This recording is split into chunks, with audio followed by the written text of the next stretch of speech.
So in this lecture हम लोग पढ़ने वाले हैं बच्चों सॉल्युबिलिटी। और सॉल्युबिलिटी को जनरली एस से रिप्रेजेंट किया जाता है। सॉल्युबिलिटी के साथ एक और बहुत इंपॉर्टेंट आर्टिकल है विच इज कॉल्ड सॉल्युबिलिटी प्रोडक्ट। इसको भी आप देखेंगे। Solubility product, this is represented by KSP, है ना।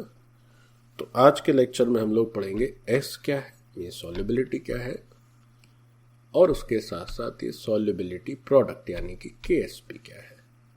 So let's see. शुरुआत करेंगे सॉल्युबिलिटी से, फिर सॉल्युबिलिटी प्रोडक्ट की बातचीत भी होगी। So let's begin with solubility और एस। देखिए भाई क्या होता है सॉल्युबिलिटी। सॉल्युबिलिटी का मतलब है, इसको भी चलो मैं थोड़ा सा सॉल्युबिलिटी को थोड़ा आपको समझाता हूं गौर से।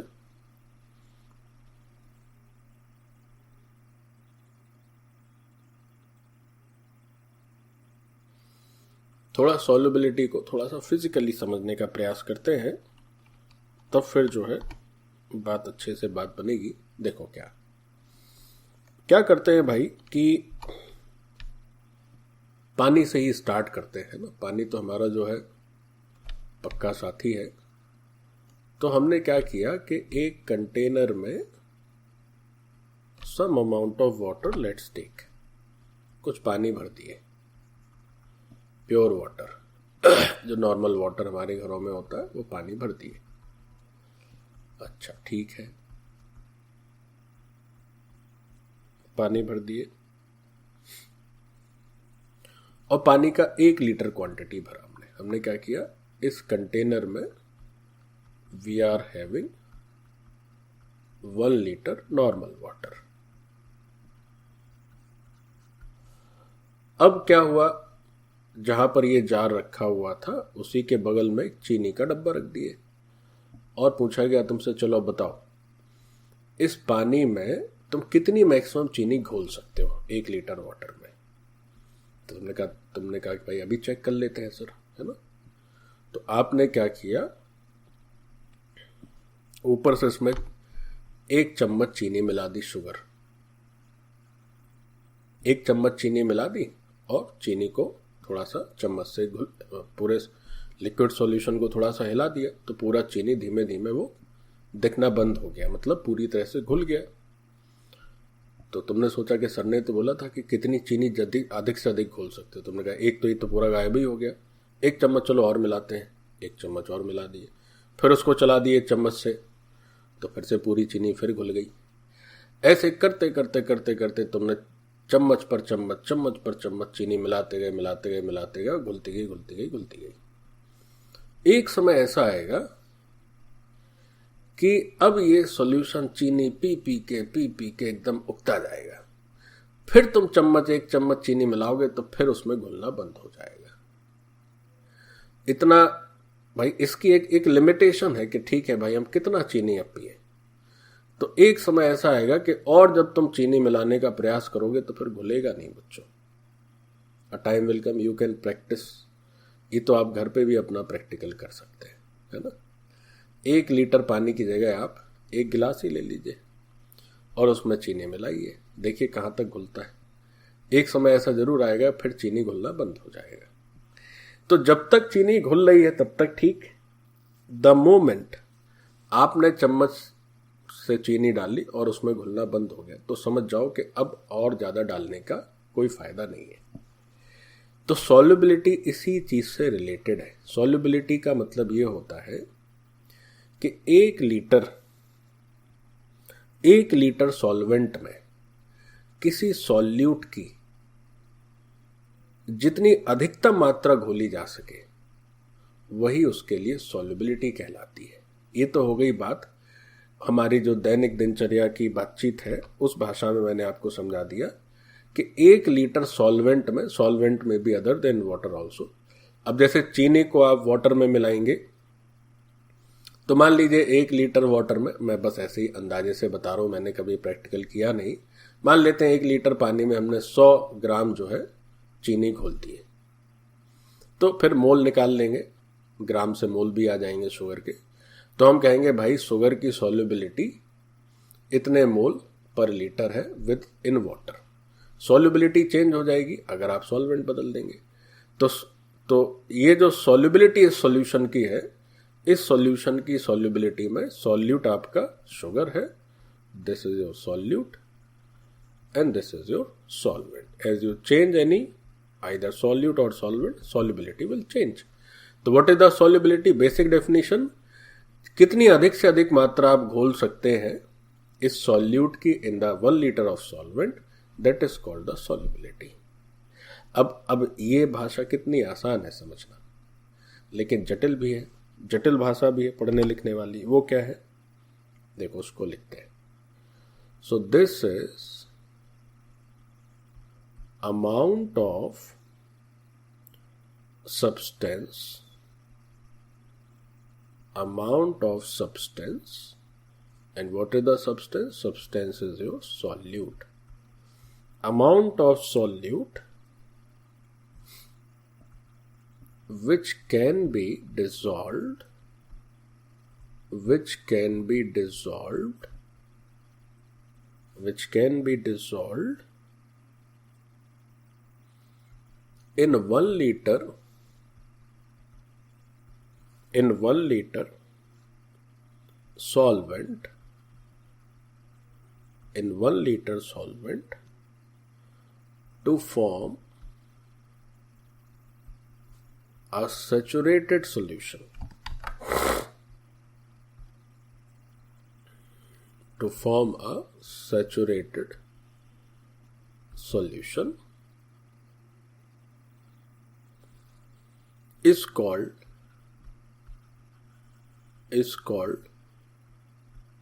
solubility of given solute in given solvent at a particular temperature, at a particular temperature. So there is a term which is called saturated solution. Saturated solution का मतलब ही है कि अब बस सैचुरेट हो गया, अब इससे ज्यादा की हैसियत नहीं है, अब और नहीं मिलाना है, ठीक है। तो उसी को हम लोग बोलते हैं बच्चों सॉल्युबिलिटी। उसी को क्या बोलते हैं? सॉल्युबिलिटी। अब नेचुरली क्या होगा, जैसे मान लीजिए आपका पानी गर्म है, आपका पानी ठंडा है, तो गर्म पानी में नेचुरली क्या होगा, थोड़ी सी ज्यादा शुगर मिल जाएगी, तो उसकी सॉल्युबिलिटी थोड़ी बढ़ जाएगी। इसलिए टेम्परेचर भी एक इंपॉर्टेंट एस्पेक्ट है अगर हम सॉल्युबिलिटी बताना चाहते हैं। एक और गंभीर बात, जैसे बात तो ये है कि सैचुरेटेड सॉल्यूशन होना चाहिए, तो सैचुरेटेड का सही मतलब तो ये है कि भाई कितना अधिक से अधिक आप शुगर इसमें डाल सकते हैं कि उसके बाद फिर क्या हो, फिर और घुलना बंद हो जाए, तो that moment is the saturation. बस अब नहीं है ना, सब क्लास होती गई, अब एक समय आया, नहीं सर अब सैचुरेट हो गया, अब नहीं पढ़ पाएंगे, अब बहुत हो गया आज के लिए। बट कहीं कहीं क्या होता है बच्चों के, नॉर्मल कोई भी इसका डाल दिए कंसंट्रेशन, कोई भी कंसंट्रेशन ले लिए, तो वो भी सॉल्युबिलिटी में ही काउंट हो जाता है। बट सॉल्युबिलिटी की एक्चुअल डेफिनेशन क्या है? कोई कहे कि कोई ऐसे क्वेश्चन पूछे कि 25 डिग्री सेल्सियस पर शुगर की वाटर में क्या सॉल्युबिलिटी है, बस इतना ही क्वेश्चन पूछा गया, तो आपका मतलब, उसका मतलब क्या है? उसका मतलब ये पूछना चाह रहे हैं वो कि 25 डिग्री सेल्सियस पर आप 1 लीटर वाटर में अधिकतम कितना शुगर मिला के एक सैचुरेटेड सॉल्यूशन बना सकते हैं, ये मतलब है, ठीक। सो दिस इज द सॉल्युबिलिटी। दो बहुत अहम बातें हैं। पहली बात तो टेम्परेचर का इम्पैक्ट समझ लीजिए कि at two different temperatures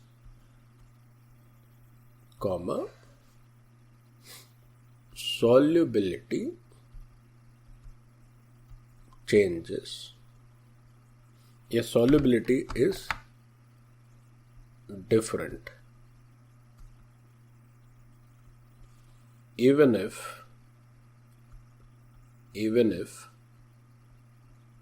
solute and solvent both remain same.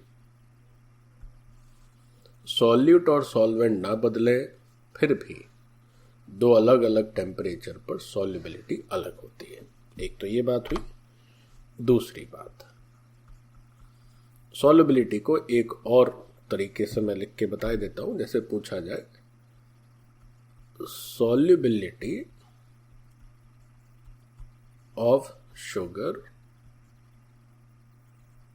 In water, ऐसे क्वेश्चन किया गया और एक फिक्स टेम्परेचर दे दिया गया, तो what would the answer of this question? पूछे इसका आंसर बताओ क्या है, तो आप कहेंगे सर इसका आंसर होगा maximum amount of sugar that can be dissolved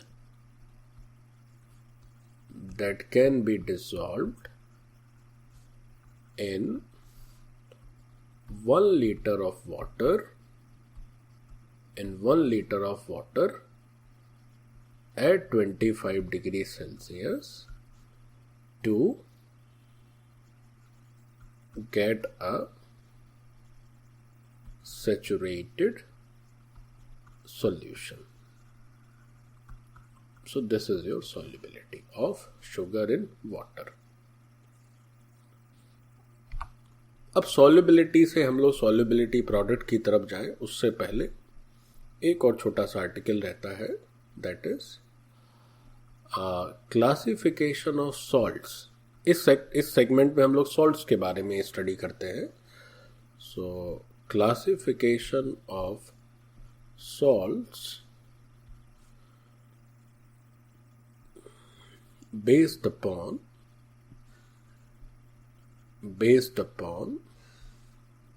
solubility.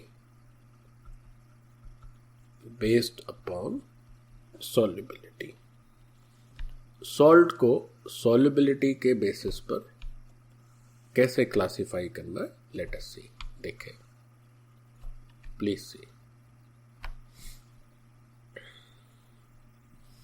Salts को क्या करते हैं, बीचों बीच लिख लेते हैं। अब बच्चों ये सॉल्युबिलिटी के बेसिस पर जनरली हम लोग सॉल्वेंट को तो चूंकि मानकर चलते हैं वाटर ही है, तो उसी को यूनिवर्सल सॉल्वेंट मानकर चलते हैं। तो फिर भी सॉल्ट्स को जो है उनकी सॉल्युबिलिटी के बेसिस पर दो क्लासेस में बांट दिया गया। एक ऐसे सॉल्ट, ठीक वैसे ही जैसे हम लोग इलेक्ट्रोलाइट के विषय में पढ़े थे, सॉल्ट भी एक इलेक्ट्रोलाइट ही है बच्चों। तो वो भी कमजोर इलेक्ट्रोलाइट हो सकता है, वीक भी हो सकता है। तो अगर वो इलेक्ट्रोलाइट एक स्ट्रॉन्ग इलेक्ट्रोलाइट है तो नेचुरली क्या होगा कि उसकी सॉल्युबिलिटी अच्छी होगी, वो तुरंत सॉल्युबल हो जाएगा। सो सॉल्ट्स की फर्स्ट कैटेगरी है readily soluble salts. Readily soluble salts means these are strong electrolytes. These are strong electrolytes. And the second category is sparingly soluble.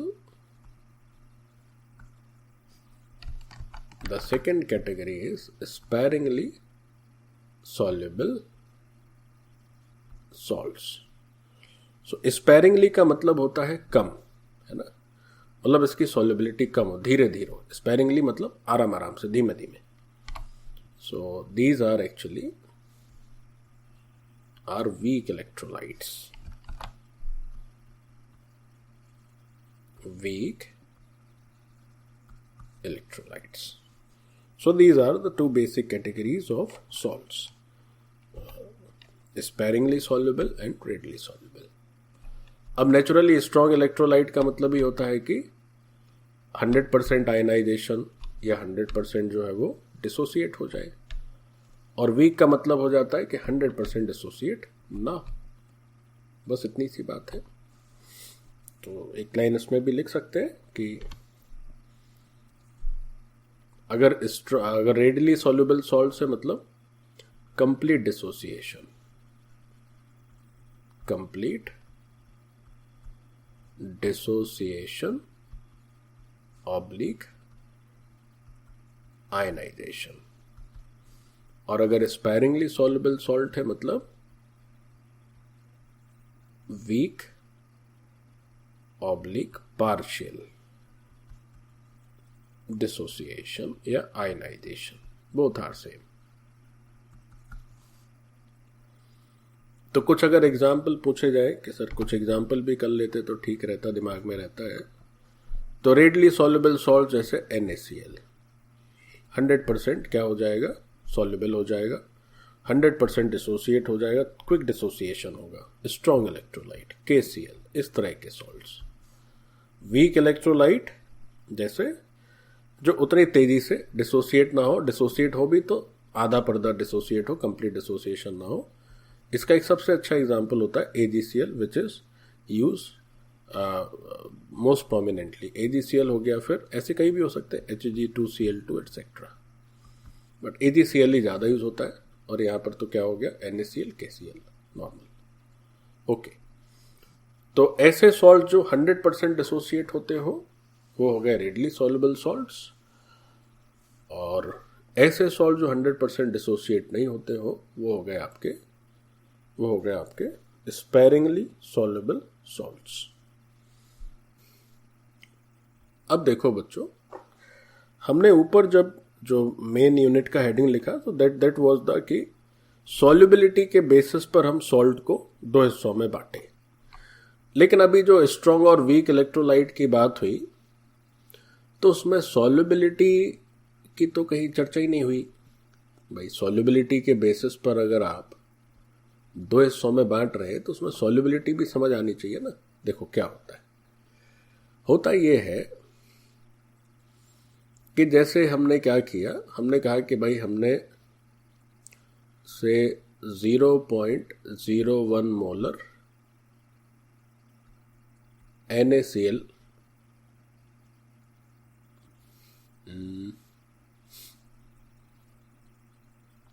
ये ऐसे नहीं करते, ऐसे करते हैं। एक बार हम क्या कह रहे हैं, एक स्ट्रॉन्ग इलेक्ट्रोलाइट या रेडिली सॉल्युबल सॉल्ट लेते हैं और एक बार वीक इलेक्ट्रोलाइट लेते हैं। देखिए दोनों में फर्क क्या है। फर्क ये है कि हमने NaCl सॉलिड लिया, बच्चों गौर से देखेंगे, इस NaCl सॉलिड को पानी के साथ मिक्स कर दिया। तो एक फर्क तो रिएक्शन को देख के ही समझ में आ जाएगा कि यहां पर जो रिएक्शन होगी that is a unidirectional reaction. Na plus aqueous बनेगा और Cl माइनस एक्वस बनेगा, है ना। इसको यहां से हटा के नीचे लिख देते हैं, यहां जगह नहीं हो पा रही है। तो हम यहां पर क्या कर रहे हैं कि एक बार रेडली सॉल्युबल सॉल्ट लेते हैं। तो एक बार रेडली सॉल्युबल सॉल्ट ले लिए NaCl, तो ये हो गया। अच्छा, एक तो यूनिडायरेक्शनल रिएक्शन होगी क्योंकि 100% डिसोसिएशन हो जाएगा। अब जैसे बात हुई कि हमने इसके से C मोल लिए शुरुआत में एट T इक्वल टू 0। अब जैसे ही हमने इसको पानी के साथ मिक्स किया तो as it is readily soluble 100% dissociation, so C में से पूरा C निकल जाना है, यहां C मोल बन जाने और यहां पर C मोल बन जाने, यहां कुछ नहीं बचेगा। Then we will say that the solubility is 100% solubility. 100% solubility का मतलब जितना हमने सॉलिड सॉल्ट लिया वो पूरा का पूरा घुल गया, तो हम कहेंगे कि भाई 100% सॉल्युबिलिटी इसकी, तो यानी कि ये रेडिली सॉल्युबल है। अब एक रेडिली सॉल्युबल की जगह एक लेते हैं स्पेरिंगली सॉल्युबल सॉल्ट, है ना। एक लेते हैं हम लोग स्पेरिंगली सॉल्युबल सॉल्ट, जैसे AgCl कोई लेते हैं। गौर से समझे बच्चों, यही सब तो बेसिक है, यही सब समझ में आना बहुत कठिन होता है बच्चों को। केवल फॉर्मूला रटते रहते हैं, स्पेरिंगली सॉल्युबल सॉल्ट, ये सॉल्ट वो सॉल्ट, हाथ कुछ लगता नहीं है। ठीक, अब एक स्पेरिंगली सॉल्युबल सॉल्ट लेते हैं, से AgCl को कंसीडर करते हैं। तब फिर से वही काम किए कि AgCl सॉल्ट को, इसका सॉलिड फॉर्म जो है वो पानी में एक टुकड़ा डाल दिए, AgCl का एक पीस पानी में डाल दिए। चूंकि ये सॉल्ट स्पेरिंगली सॉल्युबल है, 100% डिसोसिएट नहीं होता है, तो सबसे पहले तो इसकी जो केमिकल रिएक्शन है, that reaction must be a reversible reaction. अब यहां भी हमने क्या किया कि भाई शुरुआत में हमने बराबर ही C मोल AgCl के भी थे हमारे पास, और अब यहां पर T फाइनल की जगह या फाइनल की जगह इक्विलिब्रियम वर्ड लिखना मोर अप्रोप्रिएट। तो जब इक्विलिब्रियम आएगा, क्योंकि इक्विलिब्रियम आना ही है, पूरी तरह रिएक्शन कंप्लीट होगी नहीं, क्योंकि ये तो पार्शियल डिसोसिएशन ही इसको देना, 100% डिसोसिएशन तो देना नहीं है। तो C में से कुछ हिस्सा डिसोसिएट हो जाएगा। तो मान लीजिए X डिसोसिएट हुआ, चूंकि यहां और यहां सब जगह कोफिशिएंट्स तो सेम ही है, तो यहां भी X लिख देंगे और यहां भी X लिख देंगे। तो अब कोई पूछने लगे कि सर बताइए यहां पर सॉल्युबिलिटी का परसेंटेज आप कैसे लिखेंगे, यहां सॉल्युबिलिटी आप 100% कहेंगे कि नहीं? Naturally we will say that it is not 100% soluble. इसकी जो सॉल्युबिलिटी है that is less than 100% solubility, यानी कि जितने मोल्स लिए जाएं वो कंप्लीट जो है आयंस में कन्वर्ट हो जाए या पानी में सॉल्युबल हो जाए, तब तो वो 100% सॉल्युबल है, अन्यथा 100% सॉल्युबल नहीं है, और 100% से ज्यादा कुछ हो नहीं सकता है। तो यही बेसिक फर्क सॉल्युबिलिटी के बेसिस पर है कि रेडली सॉल्युबल सॉल्ट का मतलब 100% सॉल्युबिलिटी। अब बच्चों ये 100% भी क्या है कि थियोरेटिकल रहता है ना, थोड़ा बहुत तो बचता ही होगा, बट फिर भी पढ़ने लिखने के लिए 100% is okay. And here is of course some part remains insoluble, some part of the AgCl remains insoluble. तो अब इनसॉल्युबल कोई पूछ दे कि कितना AgCl भाई इनसॉल्युबल है, तो आप कहेंगे सर C-X, इतने मोल जो बच गए वही इनसॉल्युबल है, यहां कहां कुछ बचा, यहां तो कुछ नहीं बचा। तो इसे ही बोलते हैं 100% dissociation, strong electrolyte, strong electrolyte, this is partial dissociation, weak electrolyte, weak electrolyte. Strong electrolyte की reaction always unidirectional, unidirectional dissociation, always unidirectional dissociation. Weak electrolyte की रिएक्शन ऑलवेज रिवर्सिबल, ऊपर आप इरिवर्सिबल भी लिख सकते थे, always reversible dissociation. So that is all about the term electrolyte and the term solubility. Now come to the second part of the lecture, which is solubility product. Solubility product. अब ये जो solubility product है इसे हम बोलते हैं KSP। इसी का एक और दूसरा नाम भी यूज होता है, which is solubility product constant, solubility product constant. You can pronounce it by either solubility product or solubility product constant. Both are same, no difference. दोनों का एक ही मतलब है। तो क्या होता है भाई solubility product constant? देखो, सॉल्युबिलिटी प्रोडक्ट कुछ नहीं है कि स्पेरिंगली सॉल्युबल सॉल्ट्स का जब डिसॉल्व करते हैं उसे हम सॉल्वेंट में, तो उस रिवर्सिबल रिएक्शन का ये इक्विलिब्रियम कांस्टेंट है ना। तो लिख लेते हैं कि it is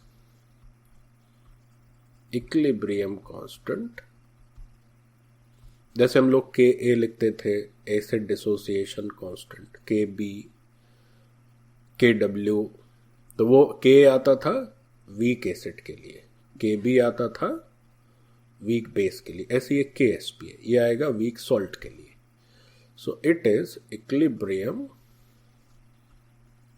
constant for reversible dissociation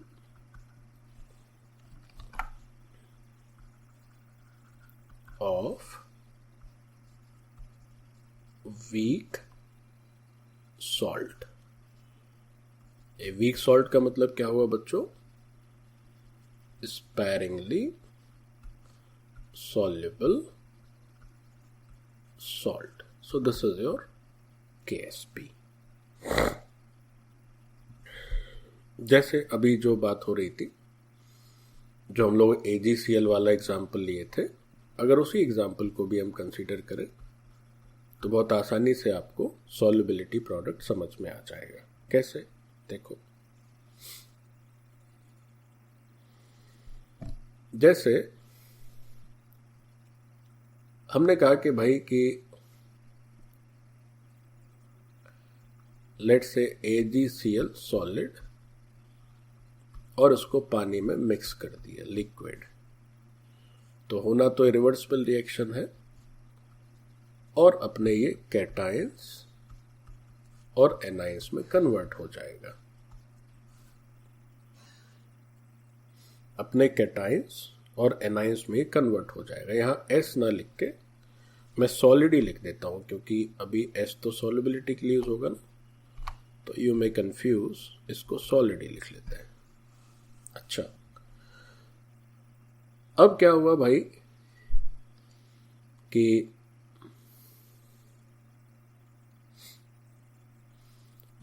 इस AgCl की सॉल्युबिलिटी मान लेते हैं S है ना। ये जो AgCl है, लेट, यहां पे लिख देता हूं मैं कोने में कि लेट द सॉल्युबिलिटी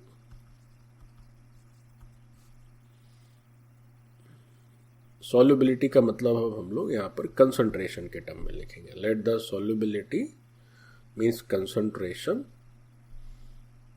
कंसंट्रेशन के टर्म में लिखा जाएगा of AgCl solid is S। Solid लिखते हैं यहाँ पर इज S, सॉल्युबिलिटी को S से लिखते हैं। अब जरा गौर से समझिए, इस सॉल्युबिलिटी का मतलब क्या है ना। ये जो S सॉल्युबिलिटी, इसका मतलब क्या है? तो इसका मतलब ये हुआ कि सॉल्ट का उतना हिस्सा जो असल में उस सॉल्यूशन में डिसोसिएट हो गया या जो घुल गया, और प्रिसाइसली कहे हिंदी में तो सॉल्ट का वो हिस्सा, वो पार्ट जो एक्चुअल पानी में घुल गया। तो पानी में क्या घुला? तो पानी में जो घुला वही तो Ag+Cl- है, बाकी तो पत्थर की तरह पड़ा रहा। कहाँ घुला? पानी में कुछ हिस्सा घुला। तो जितना Ag+ और Cl- दिखे हमें इक्विलिब्रियम पर, वही तो सॉल्युबिलिटी होगी। तो सॉल्युबिलिटी को एक और नजर से देखें तो ऐसे भी कह सकते हैं कि इस रिवर्सिबल डिसोसिएशन में इक्विलिब्रियम पर जो आयंस के कंसंट्रेशन है उनसे भी हम लोग सॉल्युबिलिटी का पता कर सकते हैं। तो कैसे करेंगे? देखो, डायरेक्ट हम लोग टी इक्विलिब्रियम की ही बात करते हैं। डायरेक्ट क्या करते हैं? टी इक्विलिब्रियम की ही बात करते हैं। तो अगर इसकी सॉल्युबिलिटी S है तो नेचुरली यहां तो कुछ तो बचा ही होगा, तो कुछ कितना बचा हम नहीं लिख रहे हैं, हमें उसमें इंटरेस्ट ही नहीं है। पानी कितना है हमें उसमें भी इंटरेस्ट नहीं है। हमने इसका साइन अलग बनाया, इसका अलग बनाया। रीजन, देयर में बी डिफरेंट क्वांटिटीज और नेचुरली डिफरेंट होती हैं। अब अगर इसकी सॉल्युबिलिटी S है तो इसका मतलब होगा कि Ag प्लस का कंसंट्रेशन S है, और चूंकि दोनों के ही कोफिशिएंट्स AgCl के कोफिशिएंट्स से बराबर है, सब में 1 1 ही है, तो यहां भी S ही रहेगा। जैसे ऐसे कहा जाता है कि AgCl की सॉल्युबिलिटी S है और यहाँ 2Ag प्लस होता तो यहाँ पर हम लोग 2S लिखते बच्चों, यहाँ 3Cl माइनस होता तो 3S लिखते। अच्छा, तो सॉल्युबिलिटी का मतलब क्या हुआ कि कितना हिस्सा असल में सॉल्युबल हो गया पानी में, तो उसका जो कंसंट्रेशन है वही आपका सॉल्युबिलिटी कही जाएगी। तो S हो गई सॉल्युबिलिटी, मतलब इक्विलिब्रियम पर Ag प्लस और Cl माइनस ही उसका जो कंसंट्रेशन है वही S आ जाएगा। अब बात आती है KSP की। वैसे ये जो सॉल्युबिलिटी को हम लोगों ने लिखा है इसको भी मैं भी लिखवा देता हूं, पहले जरा KSP देख लेते हैं। So these are molar concentration, this is S molar, this is also S molar. अब जब KSP लिखेंगे तो इस रिवर्सिबल रिएक्शन में दो प्रोडक्ट तो एक्वस फॉर्म में है, एक सॉलिड में लिक्विड में है, जिनको हम लोग इन्वॉल्व नहीं करते हैं इक्विलिब्रियम कांस्टेंट में। सॉलिड और लिक्विड को इन्वॉल्व नहीं करना है। क्यों नहीं करना है भाई, हम लोग इक्विलिब्रियम में ये बात समझ चुके हैं। जिसको समझना है वो पीछे इक्विलिब्रियम के लेक्चर देखे, उसमें पता कर लेगा कि सॉलिड और लिक्विड को क्यों इक्विलिब्रियम कांस्टेंट में इंक्लूड नहीं करते। तो अगर हमें अब इस रिएक्शन का इक्विलिब्रियम कांस्टेंट लिखना है तो के इक्विलिब्रियम की बात आई अगर, तो वही तो KSP है, डेफिनेशन से हमने समझा। और वो KSP क्या हो जाएगा, S इंटू S, बस, और तो कुछ होना नहीं है। या और अगर एक स्टेप आप बढ़ाना चाहें जबरदस्ती में तो बढ़ा सकते हैं, Ag प्लस का कंसंट्रेशन और Cl माइनस का concentration. So this KSP is S square. This is your expression for solubility product or solubility product constant in terms of the solubility of salt. In terms of the solubility of salt. तो ये हो गया आपका KSP। यहां पर ये S क्या है बच्चों, This is solubility of salt। और इसका मतलब क्या हुआ, इसका मतलब हुआ this is the portion of salt which actually ionized till equilibrium। Equilibrium तक आते आते इतना हिस्सा क्या हुआ, इसका निकल लिया, आयनाइज हो गया, डिसोसिएट हो गया। अब यही KSP हमेशा X रहे, हमेशा S स्क्वायर हो, ऐसा नहीं है। एक जनरल केस देख लेते हैं, है ना, एक जनरल केस देख लेते हैं। कैसे,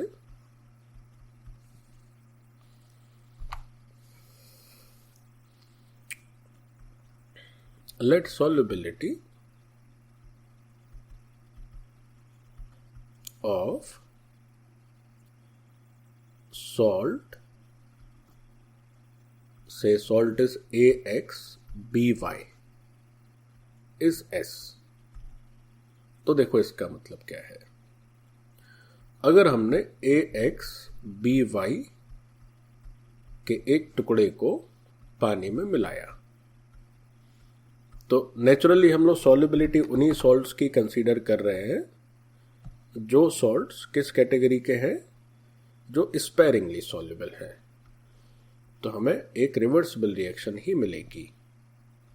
तो जैसे हमारे पास दो आयंस बन गए, sorry this is not appropriate, यहां पर बनाएंगे हम XaY plus, this is aqueous, plus YbX minus, this is aqueous. So overall positive charge x into y, overall negative charge is also x into y. अच्छा, अब अगर इसकी solubility s है तो ये सॉलिड है बच्चों। ये बार बार मुझे डर लगता है कि ये s और उस s में कहीं घुलन विलन ना हो जाए। ये सॉलिड है तो आपने जो भी इसका इनिशियल कंसंट्रेशन है, जो कुछ भी लिया होगा, उसमें से s निकलेगा। इसका तो कोई चिंता ही नहीं है। तो अगर यहां से आप s को रिलीज करते हो बाय इक्विलिब्रियम, यहां से s डिसोसिएट हुआ तो यहां पर x इंटू एस का फॉर्मेशन होगा और यहां पर y इंटू एस का फॉर्मेशन होगा। So now if you want to get the KSP or K equilibrium, your answer would be concentration of AY plus to the power x and concentration of BX minus to the power of y. तो x into s to the power x and y into x to the power y, यही तो होता है। जो coefficient होता है उसको power में लगा देते हैं। So now your KSP is not just mere x square. Your KSP is now changed. तो ये तो बेसिक ही है, बेसिक फंडामेंटल है केमिकल इक्विलिब्रियम का। अब किसी को केमिकल इक्विलिब्रियम का बेसिक नहीं पता और सोच रहा है कि हम आयनिक के उस्ताद हो जाए, है ना, तो ये तो ठीक नहीं। पहले केमिकल पढ़ो फिर आयनिक पढ़ोगे तब ना समझ आएगा। तो ये बेसिक रूल होता है केएसपी लिखने का। तो now this is the solubility product constant and this is the general expression. तो सॉल्ट की सॉल्युबिलिटी को यूज करके हम लोग उस स्पेरिंगली सॉल्युबल सॉल्ट का सॉल्युबिलिटी प्रोडक्ट आसानी से लिख सकते हैं। अच्छा, ये जो AXBY है ध्यान रहे, क्योंकि अगर ये स्पेरिंगली नहीं हुआ, रेडली हुआ, तो जितना कंसंट्रेशन हो गया वही उसकी सॉल्युबिलिटी 100% सॉल्युबल हो जाएगा, है ना। तो ये वीक होना चाहिए बच्चों। अच्छा, अब कोई कहे कि भाई एक रेडली सॉल्युबल सॉल्ट है, उसका केएसपी कैसे करेंगे? उसका केएसपी इन्फिनिटी। वाई? उसका केएसपी इन्फिनिटी क्यों? क्योंकि वो रिवर्सिबल रिएक्शन ही नहीं रहेगी। इरिवर्सिबल रिएक्शन रहेगी तो उसका केएसपी इन्फिनिटी लिखते ही है ना। एक और कर लेते हैं। अब अगर कोई पूछने लगे कि भाई KSP लिखिए फॉर अ रेडली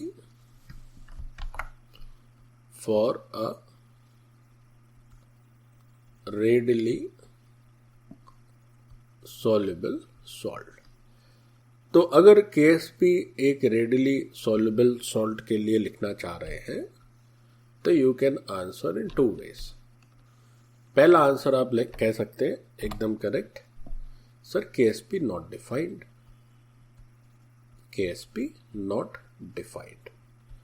सामने वाला पूछे क्यों बच्चे, क्यों नॉट डिफाइंड कह रहे हो? तो आप कहेंगे सर KSP चूंकि इक्विलिब्रियम कांस्टेंट होता है और रेडली सॉल्युबल सॉल्ट तो सर इरिवर्सिबल रिएक्शन होती है, तो उसमें कहेगा इक्विलिब्रियम और क्या KSP, इसलिए हम सर नॉट डिफाइंड कह रहे हो। कहेगा ओके, बहुत अच्छे, वेरी गुड, तुम्हें पता है। कोई कहे कि sir KSP tends to infinity, तो सामने वाला पूछा ऐसा क्यों कह रहे हो? तो फिर तुम कहोगे कि सर अगर कोई स्ट्रॉन्ग इलेक्ट्रोलाइट होता है तो उसका KSP जो है वो, या इक्विलिब्रियम कांस्टेंट तो होता ही नहीं है, फिर भी अगर कोई जबरदस्ती कहे तो इन्फिनिटी बोल देते हैं, ऐसा सर ने बताया है। इसका K बहुत ज्यादा होगा तो इसलिए इन्फिनिटी लिख सकते हैं। तो कहेगा ओके, वेरी गुड, ठीक। दोनों तरह के KSP आप लिख सकते हैं। वैसे पहला थोड़ा सा ज्यादा अप्रोप्रिएट है, दूसरा भी अप्रोप्रिएट है, जो मना है वो लिख सकते हैं। So this was all about the KSP। Solubility product समझ गए हम लोग। So now we will be studying about the ionic product, है ना। अब हम लोग इसी लेक्चर में आगे करेंगे आयनिक प्रोडक्ट। देखो क्या होता है। अब आयनिक प्रोडक्ट से मिलता जुलता एक टर्म हम लोग पीछे पढ़ चुके हैं। तो जब हम आयनिक प्रोडक्ट आपको समझाएंगे तब आपको थोड़ा ध्यान में आएगा, अरे हाँ ये तो पुरानी बात है, कुछ नई बात है ही नहीं उसमें। देखिए आयनिक प्रोडक्ट क्या होता है। आयनिक प्रोडक्ट ठीक वैसा ही है जैसा कि रिएक्शन कोशेंट होता है। जैसे किसी भी रिवर्सिबल रिएक्शन में हम लोग के इक्विलिब्रियम पढ़ते हैं और एक पढ़ते हैं क्यू, तो रिएक्शन कोशेंट को क्यू से लिखते हैं। अब जो लोग रिएक्शन कोशेंट नहीं जानते तो थोड़ा उनको केमिकल इक्विलिब्रियम पढ़ना होगा। उसी रिएक्शन कोशेंट में हमने एक सफिक्स आई ऐड कर दिया, so this becomes ionic product. तो आयनिक प्रोडक्ट क्या है? आयनिक प्रोडक्ट क्या है? So first line, it is same as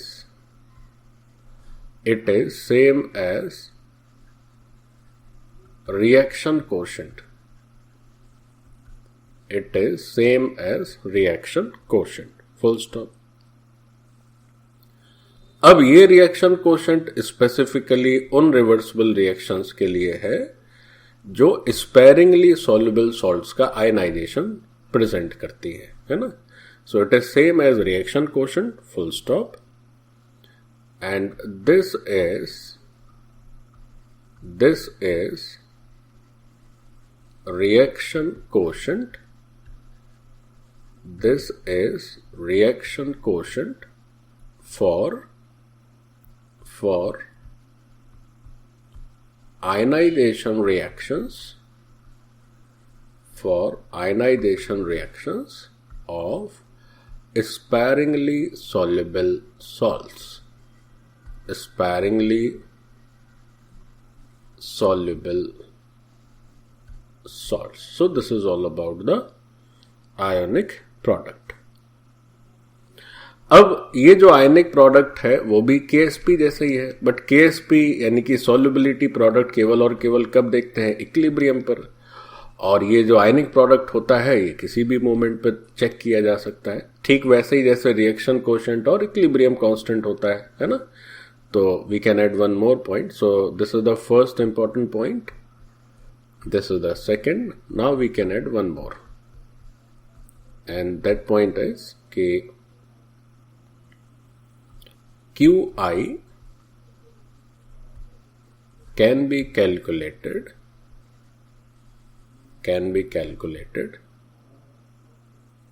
for any moment during ionization.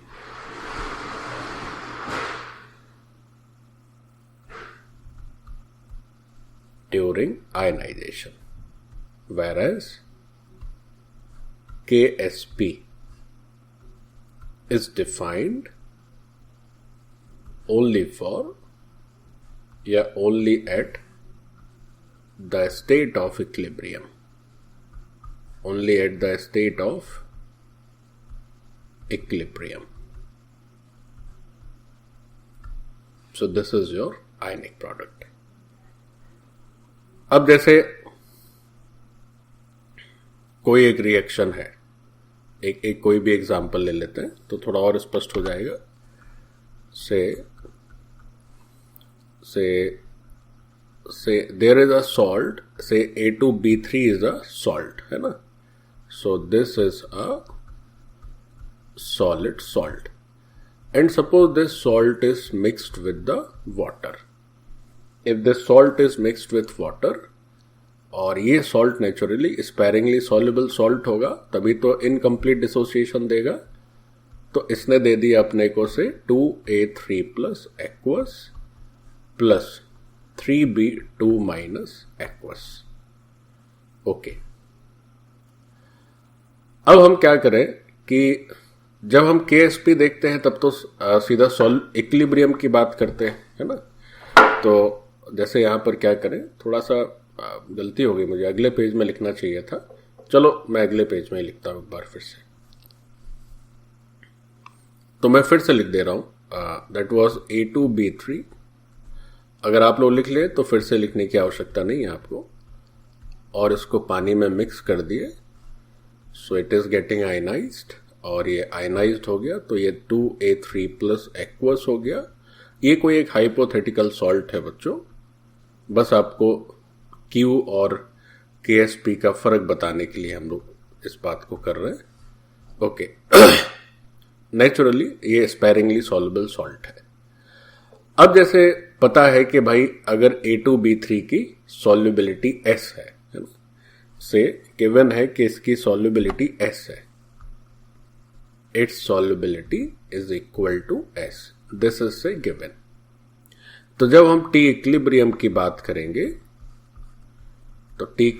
बात करेंगे तो अगर इसकी सॉल्युबिलिटी S है, मतलब by the time equilibrium established, इसमें इसका जो S हिस्सा है that is going to be dissolved in the water.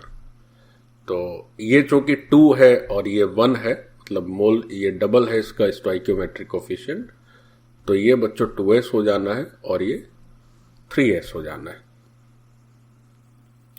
लेकिन अगर हम किसी टाइम t पर देखें which is not the equilibrium, है ना, so say if this is taken at t dash, तो ऐसा हो सकता है कि यहां पर s ना होके कुछ अभी तो s डिसॉल्व हुआ है, इसका शुरुआत में जो भी कंटेंट हो उसमें से s डैश नहीं, t इक्विलिब्रियम पर क्या हुआ कि s जो है वो डिसॉल्व हो गया, तो यहां 2s बन गया, यहां पर 3s बन गया। अब t डैश अगर टाइम पर देखें which is of course not the t equilibrium, तो हो सकता है कि s का डिसॉल्व ना हो कि s डैश डिसॉल्व हुआ हो, तो यहां 2s डैश बन जाएगा और यहां पर 3s डैश हो जाएगा। तो अगर कोई इस स्पेरिंगली सॉल्युबल सॉल्ट के लिए KSP पूछता है, so you will answer that it would be 2s whole square 3s whole cube. But अगर हम पूछे इसका QI बताइए, तो सबसे पहले तो एक बात ध्यान रखना है कि किसी भी आयनाइजेशन रिएक्शन का जो रिएक्शन कोशेंट या जिसको आप आयनिक प्रोडक्ट बोलते हैं, वो जो आयनिक प्रोडक्ट होगा वो आयनिक प्रोडक्ट किसी भी इंस्टेंट पर निकाला जा सकता है और हर इंस्टेंट पर एक अलग आयनिक प्रोडक्ट होगा।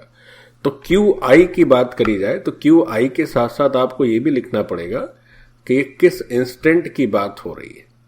तो let's say sir this is ionic product और reaction quotient at t equal to t dash, so this is 2s dash whole square 3s dash whole cube.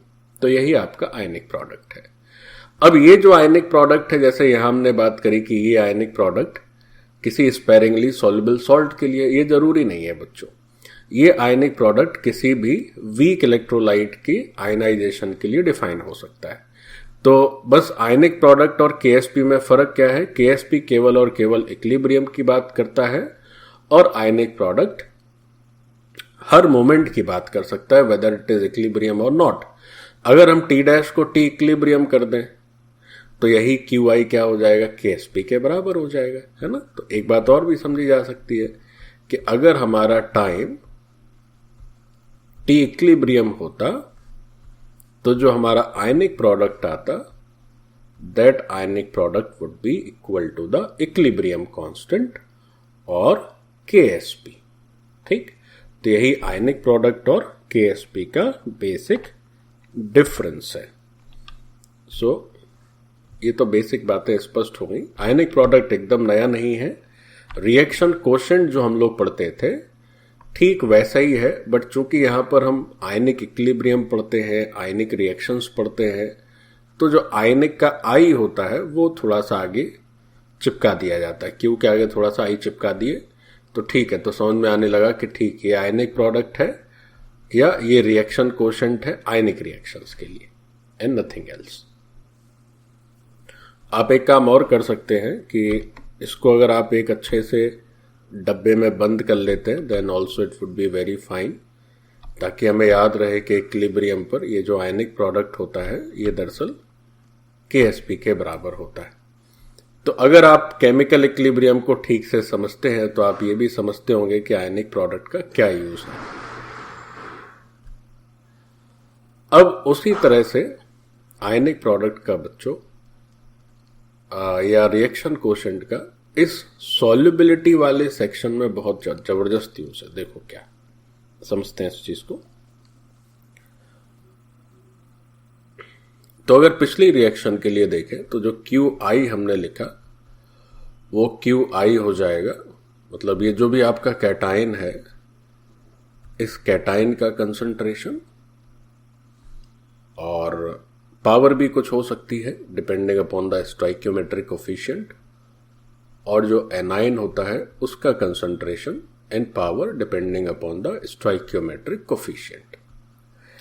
अब ये जो QI है इसका बड़ा इंपॉर्टेंट रोल रहता है बच्चों किसी भी सॉल्ट की सॉल्युबिलिटी में, इसलिए इसको स्पेसिफिकली हम लोग अलग से पढ़ते हैं। देखो क्या वो पढ़े उससे पहले एक बात ये जरूर हमें लिखनी चाहिए, एक बात ये हमें जरूर लिखनी चाहिए कि फॉर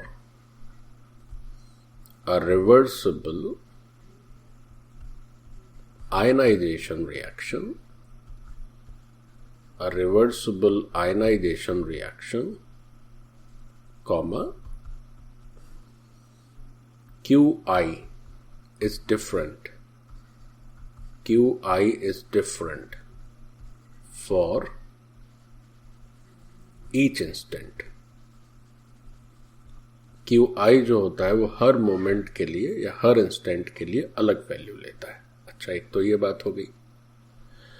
अब जैसे QI की जो वैल्यू देख रहे हो सेम वही वैल्यू हो जाती है KSP की, बस फर्क क्या होता है ये जो कंसंट्रेशन होते हैं QI में ये कंसंट्रेशन जनरलाइज्ड होते हैं, हम किसी भी मोमेंट पर यूज कर सकते हैं, और KSP में यही कंसंट्रेशन फिक्स्ड होते हैं, केवल स्टेट ऑफ इक्विलिब्रियम के ही कंसंट्रेशन को हम लोग यूज करते हैं।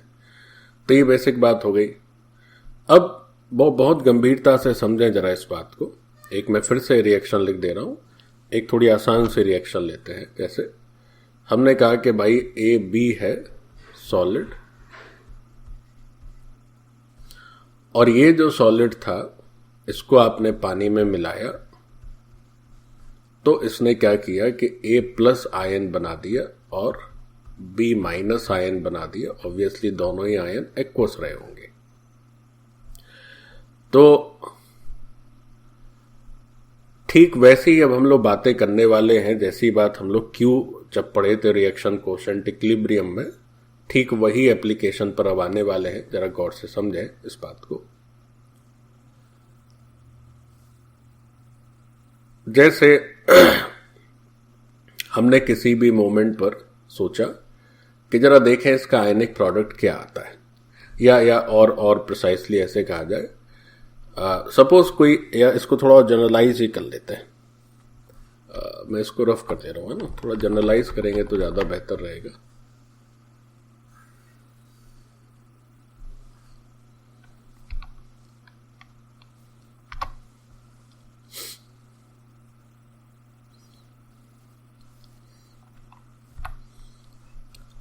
ऐसे करते हैं, जैसे QI तो समझ गए क्या हुआ आयनिक प्रोडक्ट। अब इसके यूज क्या है, ये एप्लीकेशन क्या है QI का। So let's put the heading about the application of this ionic product. Application of ionic product, इसके एप्लीकेशन बहुत इंपॉर्टेंट है बच्चों। देखें क्या होता है।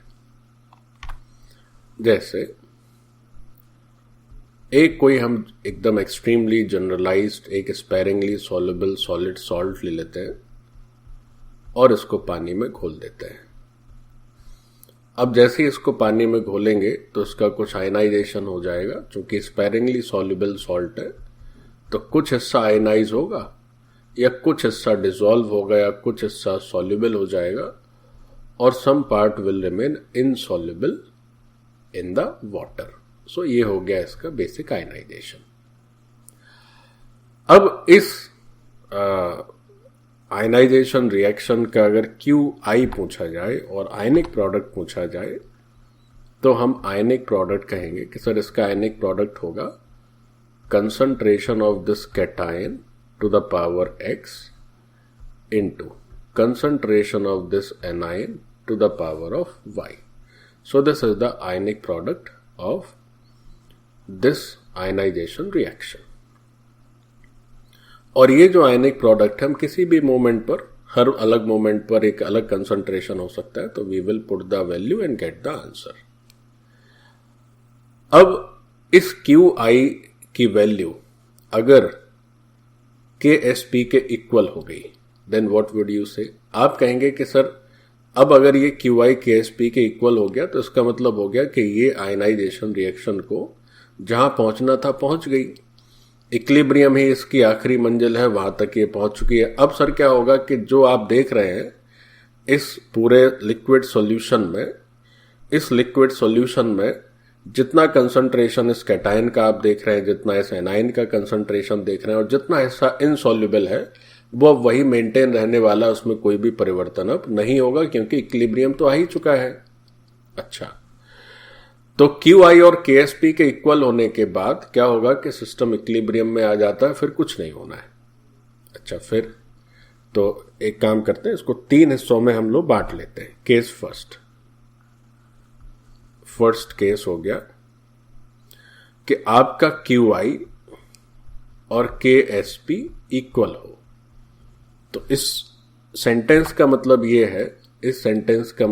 है कि after this position nothing will change, है ना। नथिंग विल चेंज मतलब the reaction is in equilibrium और the system is in equilibrium, या केवल ऐसे लिख सकते हैं स्टेट ऑफ इक्विलिब्रियम हो गया ये, स्टेट ऑफ इक्विलिब्रियम,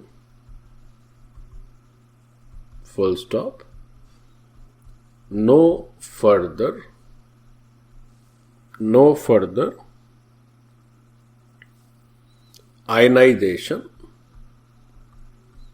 आयनाइजेशन की जगह एक और वर्ड का यूज हो सकता है बच्चों, we call it dissolution. No further ionisation और dissolution and no further precipitation. अब ये प्रेसिपिटेशन ये थोड़ा नया टर्म आ गया हमारे लिए। आयनाइजेशन तो समझ में आता है कि सर इस सॉल्ट को आयनाइज होने से या ये सॉल्ट अपने आयंस में ब्रेक हो जाए, दैट इज कॉल्ड आयनाइजेशन और डिसोल्यूशन। बट ये प्रेसिपिटेशन क्या है? देखो प्रेसिपिटेशन क्या है। So this is the very first basic condition when QI is equal to KSP। This is the case first, जो जैसा है वैसे ही रहने वाला है। अब क्या हो जाए बच्चों, एक दूसरा केस ऐसा ले लें। अभी प्रेसिपिटेशन पर थोड़ा सा क्वेश्चन मार्क है, अभी मैं बताऊंगा इसका मतलब क्या है। अब एक दूसरी स्थिति ऐसी हो जाए कि जब ये QI छोटा हो जाए KSP से, तो QI अगर छोटा हो गया मतलब भाई रिएक्शन का तो जो आखिरी गंतव्य है वो गंतव्य तो उसका है कि भाई हमें इक्विलिब्रियम तक ही पहुंचना है किसी भी तरह से। तो QI छोटा होने का मतलब ये जो आयंस के कंसंट्रेशन ये कम रहे होंगे इक्विलिब्रियम वाले कंसंट्रेशन से, तभी तो QI छोटा आएगा। यानी अभी इनको और बढ़ना है, यानी ये आयंस के कंसंट्रेशन और बढ़ने की गुंजाइश है, और तब तक बढ़ते रहेंगे जब तक कि ये QI KSP के इक्वल ना आ जाए। तो अगर किसी मोमेंट पर ऐसा हो गया, which would be your case 2, अगर किसी मोमेंट पर ऐसी स्थिति आ गई कि अपना जो QI है वो QI KSP से छोटा है, वो QI KSP से छोटा है, तो इसका मतलब क्या है कि वो जो कंसंट्रेशन है वो अभी और बढ़ना है। और बढ़ना है मतलब रिएक्शन को थोड़ा और आगे जाना है, रिएक्शन को थोड़ा और आगे जाना नहीं, थोड़ा सा और आयनाइजेशन होना है। सो इसका मतलब है कि रिएक्शन वो फॉरवर्ड डायरेक्शन में जाएगी, उसका फॉरवर्ड मूवमेंट होगा, या इसी को दूसरे शब्दों में ऐसे कह सकते हैं कि आयंस का जो कंसंट्रेशन है वो अभी और बढ़ने वाला है। कब तक बढ़ने वाला है? Till equilibrium is reached. कब तक बढ़ने वाला है? जब तक कि इक्विलिब्रियम तक हम लोग नहीं पहुंच जाते। ठीक। अब आयंस का कंसंट्रेशन बढ़ने का मतलब क्या हुआ कि अभी और आयनाइजेशन हो गया, यानी सॉल्ट को अभी और टूटना है ना। सॉल्ट टूटेगा या सॉल्ट थोड़ा और डिसोल्यूट होगा या थोड़ा सा और आयनाइजेशन होगा। सो मतलब इसका मतलब यह हुआ कि further ionization oblique dissolution of salt. So this is your meaning of QI is less than KSP। अभी भी वो जो प्रेसिपिटेशन वाला वर्ड है वो तो थोड़ा पहेली बना हुआ है, उस पहेली को हम लोग इस स्टेप में समझ लेंगे क्या होता है। अब कभी ऐसी स्थिति आपके सामने आ गई कि आपका जो QI है वो QI KSP से बड़ा हो गया, है ना, QI KSP से बड़ा हो गया। अगर QI KSP से बड़ा हो गया मतलब इक्विलिब्रियम पर आयंस का जो कंसंट्रेशन होना चाहिए उससे भी ज्यादा कंसंट्रेशन होगा, तभी तो QI इस KSP को एक्सीड करेगा। तो इसका सिंपल मतलब यह है कि जो आयन कंसंट्रेशन है that is definitely greater than concentration of ions at equilibrium. इसका ही मतलब है, यानी कि कुछ आपने क्या किया है, तिकड़म लगा के उस सॉल्ट को जितना आयनाइज होना चाहिए, जितना डिसॉल्व होना चाहिए, उससे ज्यादा उसको डिसॉल्व करवा दिया। तो जब आप अपनी तिकड़म वहां से हटाएंगे तो फिर वापस से क्या होगा, इक्विलिब्रियम में वापस आने का प्रयास करेगी रिएक्शन। मतलब आपने जबरदस्ती जो है उसको ज्यादा घुलवा दिया, ज्यादा डिसोसिएट करवा दिया। तो जब आप हटेंगे तो फिर से वो अपना हाथ पैर फैला के जैसा होना था वैसे ही हो जाएगा। तो आयन का concentration of ions at equilibrium से ज्यादा है, तभी तो QI ज्यादा हुआ KSP से। मतलब अब रिएक्शन कहां जाएगी बच्चों, अब रिएक्शन जाएगी बैकवर्ड डायरेक्शन में। तो अब रिएक्शन का जो मूवमेंट होना है वो रिएक्शन का मूवमेंट होना है बैकवर्ड मूवमेंट। अब ये बैकवर्ड मूवमेंट का जरा मतलब समझो। अगर रिएक्शन फॉरवर्ड मूव करे then we use the terms like ionization, dissolution, है ना, इस या ब्रेकिंग ऑफ द सॉल्ट, इस तरह के टर्म्स का यूज करते हैं, क्योंकि भाई सॉल्ट घुल नहीं जा रहा है और घुलेगा थोड़ा सा। लेकिन बैकवर्ड मूवमेंट में हम लोग कैसा टर्म यूज करेंगे? भाई क्या था भाई, यहां पर जो सॉल्ट था उस सॉल्ट को हम लोग एक कैटायन और एनायन में कन्वर्ट कर देते थे, ये दोनों एक्वस आयंस आते थे। अब जरा सोच के देखिए, अगर ये रिएक्शन का मूवमेंट पीछे की तरफ होने लगे, means in this way, if reaction start moving in this way, what will happen? क्या होगा कि कैटायन और एनायन मिलके वापस से सॉलिड सॉल्ट बनाना स्टार्ट कर देंगे। ये कैटायन और एनायन मिलके वापस से सॉलिड सॉल्ट बनाना स्टार्ट कर देंगे।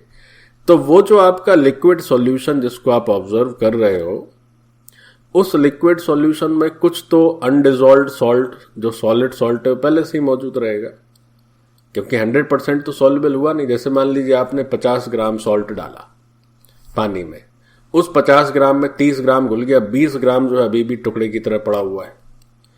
अच्छा, लेकिन क्या हुआ कि वो जो 30 ग्राम घुला तो उससे जो कैटायन एनायन बने, आपने उसमें कुछ ऐसी तिकड़म लगा दी कि जितना घुलना चाहिए उससे ज्यादा घुल गया। कोई टेम्परेचर बढ़ा दिया, कुछ कर दिए, उसको जबरदस्ती ज्यादा डंडा मार मार के नहीं घुलो तुम, तो उसको ज्यादा घुल दिए, आपके डर से घुल गया। आप हटेंगे वो फिर से वापस ठीक ठाक हो जाएगा, फिर से इक्विलिब्रियम आ जाएगा।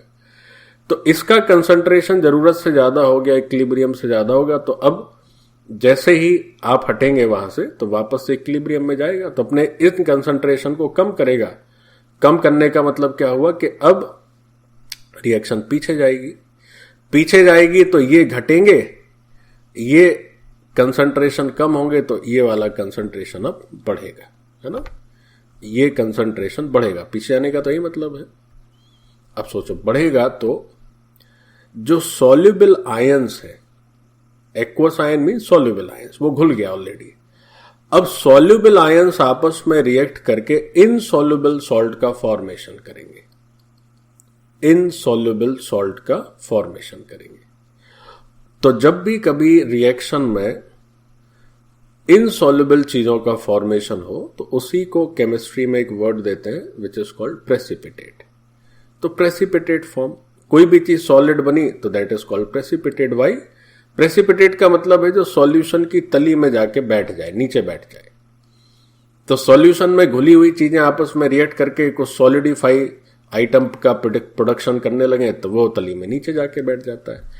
तो बैकवर्ड मूवमेंट जब रिएक्शन का होता है, तो जब बैकवर्ड रिएक्शन होती है तो होता यह है कि जो कैटायन है आपका एक्वस और जो एनायन है आपका एक्वस, वो दोनों आपस में ट्रीट करते हैं और क्या बनाते हैं, और वो बनाने लगते हैं सॉलिड सॉल्ट, है ना। वो क्या बनाने लगते हैं, सॉलिड सॉल्ट। और वो जो सॉलिड सॉल्ट बनाने लगते हैं, वैसे तो ये भी रिएक्शन कैसी है बच्चों, ये भी रिएक्शन इरिवर्सिबल ना होके रिवर्सिबल है। या मैं एक काम कर देता हूं, थोड़ा सा ठीक से लिख देता हूं तो आपको क्लैरिटी बढ़ जाएगी। देखो इसी तरह लिख देते हैं। ये जो एरो है वो केवल कंसंट्रेशन को दिखा रहा है कि इसका कंसंट्रेशन घटेगा, आपस में रिएक्शन होगी, इसका कंसंट्रेशन बढ़ेगा, है ना। तो किस तरह से रिएक्शन होगी, ये जो सॉलिड सॉल्ट है,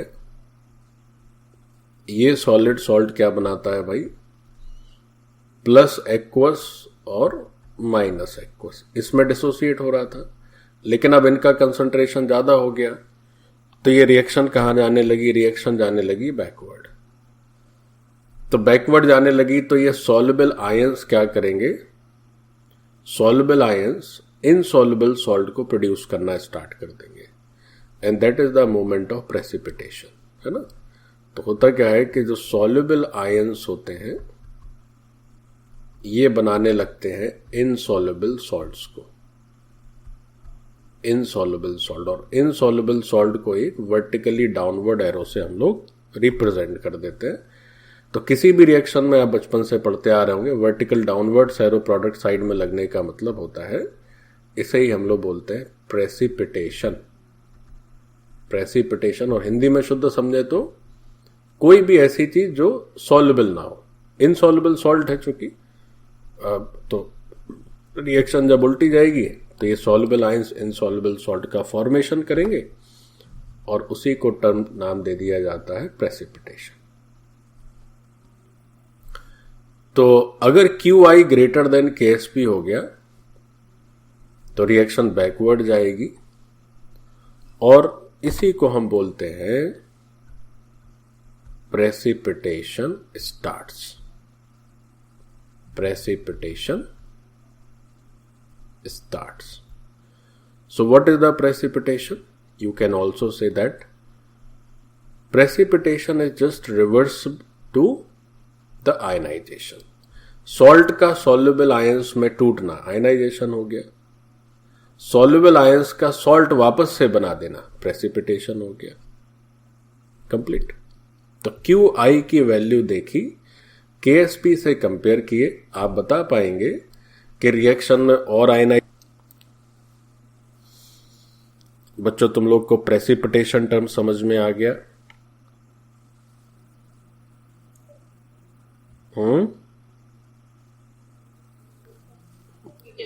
चलो बहुत अच्छे, बहुत अच्छे, बहुत बढ़िया, बहुत बढ़िया। बहुत आसान चीजें होती हैं provided you are regular in the class and a bit of sincerity is just required, not too much sincerity is required। थोड़ी सी सिंसियरिटी हो तो भी काम चल जाता है। देखो आगे मैं रफ कर दूं।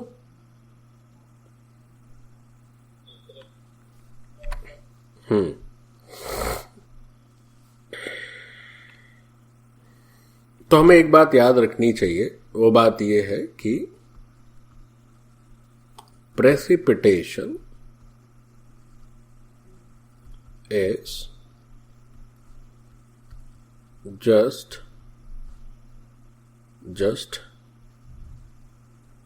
reverse of ionization।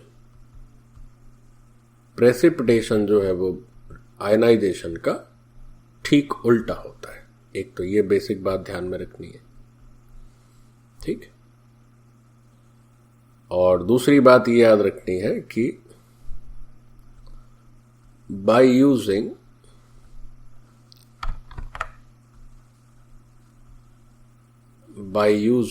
QI and KSP, we can tell the direction of equilibrium, the direction of reaction। और ये तो कोई नई बात नहीं है हमारे लिए, पहले भी हम लोग Q और K इक्विलिब्रियम को कंपेयर करके रिएक्शन की डायरेक्शन बताते थे, वही बात यहां भी है। चलो, तो अब जो है ये सॉल्युबिलिटी प्रोडक्ट, प्रेसिपिटेशन, ये सारी बातें हम लोग ठीक से समझ गए। Now let's practice 2-3 questions and this part shall be over. Okay, तो चलो भाई 1-2 क्वेश्चंस कर लिए जाए आसान से। So let's start with the first question. First question लिखा हुआ है कि बिल्कुल बेसिक से स्टार्ट कर रहे हैं बच्चों।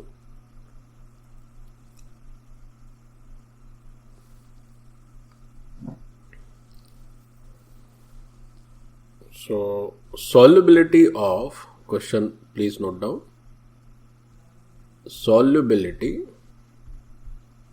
of lead sulfate in water is 0.038 ग्राम पर लीटर, फुल स्टॉप। ये लेड सल्फेट की सॉल्युबिलिटी है पानी में, और आपको क्या करना है कि KSP बताना है ऑफ लेड सल्फेट। ऑब्वियसली ये सॉलिड रहा होगा, इसका KSP बताना है। ठीक, चलिए देखिए क्या होगा सॉल्यूशन। अब केवल सॉल्युबिलिटी दी है तो KSP आप सही बता पाएंगे जरूरी नहीं है बच्चों। क्यों? देखो क्या होता है कि सॉल्युबिलिटी जैसे दी है तो सॉल्युबिलिटी को तो हम लोग S से रिप्रेजेंट करते हैं। सो S is how much? S is 0.038 ग्राम पर लीटर। तो पहला काम तो हमें यह करना होगा कि सॉल्युबिलिटी को मोल पर लीटर में कन्वर्ट करना होगा इन टर्म्स ऑफ कंसंट्रेशन। तो लेड सल्फेट में जब इसके मोल्स लिखेंगे तो मास दिया हुआ है, मोलर मास करने के लिए, सॉरी इसके मोलर मास से डिवाइड करेंगे तो ऊपर नंबर ऑफ मोल्स आ जाएंगे। तो lead sulphate you will calculate, तो आपका जो मोलर मास आता है that molar mass is 303 gram. तो अब ये जो सॉल्युबिलिटी हुई दिस मच मोल पर लीटर, ये तो सॉल्युबिलिटी हो गई। अच्छा, अब जनरली बच्चे गलती क्या करते हैं, वो एक रटे हुए रहते हैं कि KSP जो होता है वो S² होता है। तो KSP हमेशा S² होगा ये जरूरी नहीं है ना, मे बी रॉन्ग ऑल्सो। तो इस तरह से आपको कोई बात नहीं रटना है। आप तो चूंकि अच्छे बच्चे हैं, पढ़े लिखे हैं, तो जो भी सॉल्ट दिया है उस सॉल्ट का पहले आपको डिसोसिएशन करना होगा in terms of aqueous cation and aqueous anion, है ना।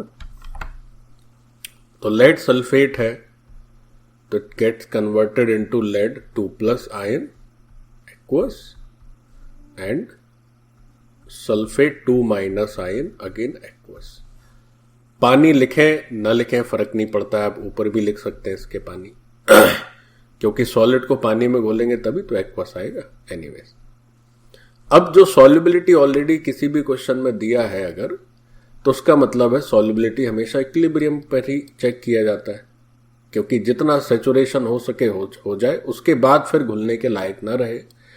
तो अगर इसकी सॉल्युबिलिटी S अगर हम इसको लिखें तो T इक्विलिब्रियम पर क्या स्थिति आएगी? T इक्विलिब्रियम पर ये जो भी है उसमें से अगर S निकल गया तो यहां पर S होगा और यहां पर भी S होगा।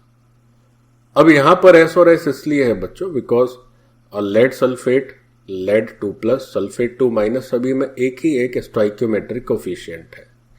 तो इसलिए हम यहां पर जो KSP लिखेंगे that is S into S और S²। बट दैट में चेंज ऑल्सो, अगर यहां से 2S रहा होता तो बात बदल जाती। तो आप इसको अंधाधुंध याद ना रखें कि KSP हमेशा ही S² होगा। यहां S² हो गया, बहुत अच्छी बात है, नहीं भी हो सकता था। एनीवेज, अब S की वैल्यू चूंकि हम जानते हैं तो S² निकालना हमारे लिए it's not a big deal. जो भी S लिखा हुआ है उस S को बस स्क्वायर कर देना है। so we will get our KSP. और अगर इसका कोई यूनिट पूछे तो you will say that unit is molar square. तो ये हो गया आपका लेड सल्फेट का KSP. डन. तो ये तो सबसे एलिमेंट्री लेवल का क्वेश्चन हुआ, जो कि बहुत ही आसान रहा. अब हम थोड़ा सा कठिन क्वेश्चंस पर आते हैं. अब यहां पर एक हम ऐसा क्वेश्चन करने वाले हैं विच ऑल्सो इंक्लूड्स द या चलो पहले एक और आसान कर लेते हैं, फिर कठिन पे आएंगे. एक इसका उल्टा भी पूछा जा सकता है. कैसे? KSP गिवन हो, सॉल्युबिलिटी पूछ ली जाए, है ना. देखो करके देखते हैं. Now the second question. How many moles of copper iodide का KSP अपने को दे रखा है, and the KSP value is 5 × 10⁻⁻12. अब ऐसे इसका कोई उतना मतलब नहीं है, लेकिन जो समझदार बच्चे हैं वो KSP की इतनी छोटी वैल्यू देख के ये तो जरूरी समझ जाएंगे कि ये जो कॉपर आयोडाइड नाम का सॉल्ट है, ये डेफिनेटली जो है बहुत ही रद्दी सॉल्युबिलिटी वाला सॉल्ट है ना. बहुत कमजोर इसका आयनाइजेशन है, तभी तो इसका इक्विलिब्रियम कांस्टेंट कितना कम है. देखो 10⁻⁻12 है ना. तो जिन्हें इस टॉपिक का ज्ञान रहता है वो हर लाइन का मतलब समझ जाते हैं. So how many moles of copper iodide KSP are soluble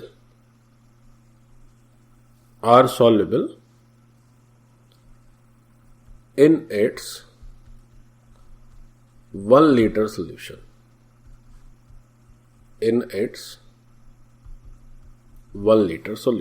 Okay. So let's have the answer. जैसे कॉपर आयोडाइड दे रखा है. Now when this copper iodide will be ionized, तो क्या होगा? Cu+ बनेगा एक्वस और हैलाइड बाहर निकल जाएगा, तो I- एक्वस हो गया.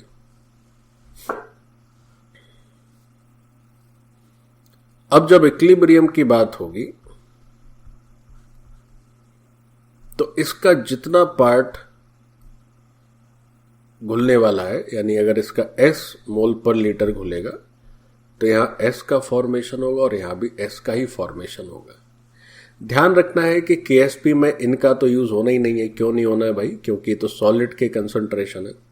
बट फिर भी समझाने के लिए तो हम लोग लिख ही सकते हैं भाई. अगर यहां 2Cu+ होता तो S निकलता तो तुम 2S बनाते. अब S निकल रहा है तो S ही बनाओगे. ठीक. So what would be your KSP? So KSP is S², again very easy. And S² is 5 × 10⁻⁻12. So what is your S? S is √5 × 10⁻⁻6 मोल पर लीटर. मतलब इस कॉपर के आयोडाइड का इतना मोल प्रेजेंट है 1 लीटर सोल्यूशन में. यही पूछा गया था. This is the answer. कितना इजी हो गया है ना. तो ये तो बहुत ही आसान क्वेश्चन हो गए. अब इसमें बस क्या कलाकारी हो सकती है? कलाकारी ये हो सकती है कि यहां पर बस कोफिशिएंट चेंज हो जाए, तो अकॉर्डिंगली आप वैसा KSP लिख देंगे जैसे अभी हम लोग पीछे करते आए.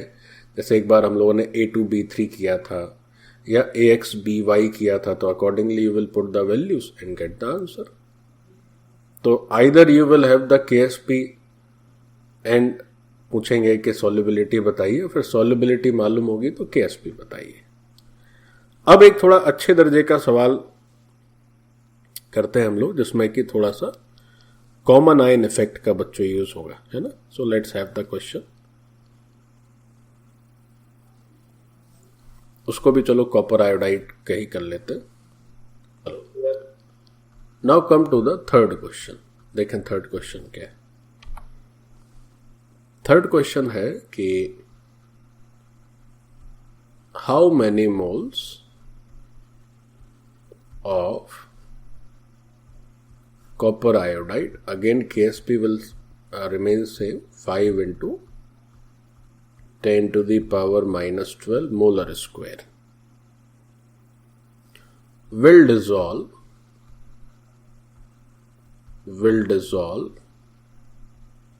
in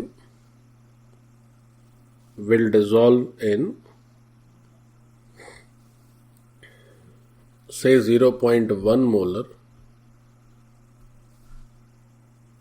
NaI solution, 0.1 molar NaI solution. अब देखो क्या है, थोड़ा सा मामला जटिल हो गया यहां पर। कैसे? केवल इतना ही पूछता कि कॉपर आयोडाइड के कितने मोल्स इसके 1 लीटर सॉल्यूशन में डिसॉल्व है, तो जो पहले कर रहे थे वैसे ही कर देते। अब क्या किया इसने? अब ये किया कि भाई एक ऐसा कॉपर आयोडाइड का सॉल्यूशन जिसका KSP इतना है, वो 0.1 मोलर NaI सॉल्यूशन में कितना डिसॉल्व होगा, है ना। तो ये थोड़ा सा ट्रिकी हो गया क्वेश्चन। कोई ट्रिकी नहीं है, गौर से समझिए। अब अगर किसी सॉल्यूशन का KSP डिफाइंड है, यानी उसका मोलर कंसंट्रेशन भी डिफाइंड है, तो अब हमें बस ऐसे समझना है कि हमें 2 अलग अलग सॉल्यूशन का मोलर कंसंट्रेशन दे दिया और उन दोनों सॉल्यूशन को एक साथ मिला दिया। यही तो किया भाई। अगर इसका KSP इतना है तो इसका सॉल्युबिलिटी कितना आया था, ये थोड़ी देर पहले किए थे, that was √5 into 10 to the power minus 6। Solubility क्या होता है? मोलर कंसंट्रेशन ही तो होता है। तो अब हमारे पास एक कॉपर के आयोडाइड का सॉल्यूशन और एक सोडियम के आयोडाइड का सॉल्यूशन है। दोनों का कंसंट्रेशन दिया, इसका तो डायरेक्ट ही दे दिया और इसका KSP के टर्म में दे दिया, दोनों को मिक्स कर दिया। फिर पूछा गया कि अब उस सॉल्यूशन में, वो जो कंप्लीट सॉल्यूशन है, उस सॉल्यूशन में कॉपर आयोडाइड के कितने मोल है, ये बताना है। देखो बहुत आसान। कैसे? सबसे पहले तो जिसका कंसंट्रेशन दिया है पहले उसी से निपट लिया जाए। तो अगर NaI एक्वस लिखा हुआ है, NaI एक्वस ऐसे नहीं लिखना चाहिए मुझे, एक्वस नहीं है ये, NaI सॉलिड है। तो इस सॉल्ट को जब आप पानी में घोलकर एक सॉल्यूशन प्रिपेयर करते हैं तो आपके पास सोडियम कैटायन मिलता है और आपके पास आयोडाइड एनाइन मिलता है। अब जो सोडियम आयोडाइड है या NaI है वो NaCl जैसा ही है, NaCl NaBr। तो ये जो NaI है बच्चों, this is not a weak electrolyte, this is a strong electrolyte. अब अगर स्ट्रॉन्ग इलेक्ट्रोलाइट होगा तो वो तो 100% आयनाइज होगा, है ना। तो जिस सॉल्यूशन में जो ये NaI का सॉल्यूशन है उसमें अगर हम फाइनल सिचुएशन देखेंगे तो व्हाट विल हैपन, हमने इसका 0.1 मोलर कंसंट्रेशन लिया था, ये पूरा का पूरा डिसॉल्व हो जाएगा और ये 0.1 बन जाएगा और ये भी 0.1 बन जाएगा। यानी कि अब जैसे ही इसमें आप इसका डिसोसिएशन होगा, so there will be no NaI left in the solution, only these cations and anions will be visible to you, और तो कुछ नहीं रहना है। अच्छा, अब कोई कहे कि सर हमें कैसे पता चले कि ये NaI स्ट्रॉन्ग इलेक्ट्रोलाइट है, तो जैसे NaCl होता है वैसे ये भी होता है। और एक और ट्रिक होती है समझने की। ट्रिक क्या, छोटा सा हिंट रहता है क्वेश्चन में ही। जो वीक इलेक्ट्रोलाइट होंगे बच्चों उनका KSP दिया रहता है या सॉल्युबिलिटी दी रहती है, और जो स्ट्रॉन्ग इलेक्ट्रोलाइट है उनका KSP कभी नहीं दिया जाएगा, क्योंकि सामने वाला क्वेश्चन बनाने वाला जानता है कि तो स्ट्रॉन्ग इलेक्ट्रोलाइट, इसका KSP तो अनडिफाइंड होगा। कोई कुछ बीच में पूछना चाह रहा था क्या? ओह सॉरी, देखो एक बहुत बड़ी हमसे मिस्टेक हो गई। यहां पर ये जो एरो है, that arrow must be unidirectional arrow. Okay, अब क्या हुआ कि इसी सॉल्यूशन के साथ CuI भी मिक्स कर दिए, अब जरा CuI को भी हम यहीं पर बना देते हैं, गौर से देखेंगे तो कॉपर का जो आयोडाइड है वो एक होगा बहुत ही वीक इलेक्ट्रोलाइट, तो वहां से बनाएगा Cu+ आयन और I- आयन। अब जरा गौर करिए, इस Ksp का ये जो वैल्यू दिया हुआ है इसको यूज करके हम सॉल्युबिलिटी बता पाएंगे, ठीक वैसे ही जैसे कि पिछले क्वेश्चन में किया था। तो जब हम T इक्विलिब्रियम करेंगे, यहां कभी भी इक्विलिब्रियम वर्ड का यूज नहीं करेंगे, यहां फाइनल लिखेंगे और यहां हमेशा इक्विलिब्रियम। तो इक्विलिब्रियम में क्या होगा कि जो भी कुछ CuI होगा उससे S निकलता है, और यहां पर भी S बनाते और यहां पर भी S बनाते, और S की वैल्यू पिछले क्वेश्चन में हम लोग कैलकुलेट किए थे, तो मैंने जानबूझ के CuI ही ले लिया ताकि उसी S का यूज कर लिया जाए। अब बच्चों जरा गौर से समझो, इन दोनों को आपने एक ही सॉल्यूशन में मिलाया हुआ है, यानी ये एक ही सॉल्यूशन है, ये चारों आयन एक ही जगह मौजूद है, यही तो है ना। कॉपर आयोडाइड कितना डिसॉल्व होगा इस सॉल्यूशन में, तो आपने तो सब मिक्स कर दिया। अब कॉपर आयोडाइड कितना डिसॉल्व होगा इस सॉल्यूशन में, तो कॉपर की सॉल्युबिलिटी मिल जाए तो मोल पर लीटर मिल जाएंगे, और मोल पर लीटर मिल जाएंगे तो फिर हम उसका मोल्स भी, वही मोल्स ही तो बताने, मोल्स पर लीटर मिल जाएंगे तो मोल्स पता चल जाएंगे, बस हो गया। तो अब इस क्वेश्चन में ये जो Ksp लिखा हुआ है, which is how much, 5 × 10⁻⁻12. So that Ksp is not for this NaI, that is for this copper iodide.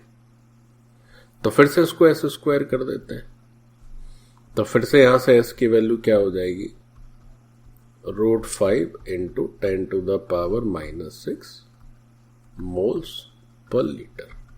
तो क्या फर्क रहा पिछले क्वेश्चन में, यही तो करना ही है। ये तो तुमको बस उल्लू बनाने के लिए, बातें बढ़ाने के लिए, क्वेश्चन का वजन बढ़ाने के लिए लिख दिया, इसका तो कोई रोल ही नहीं है भाई। हमें Ksp दिया हुआ है कॉपर के आयोडाइड का, उसकी सॉल्युबिलिटी बतानी, कितने मोल्स घोलेंगे, सॉल्युबिलिटी आ गई, है ना। तो ऊपर जो लिखा है उस केवल जो है फालतू की बातें हैं, कोई मतलब नहीं, बहुत मतलब है बच्चों। अब इस क्वेश्चन में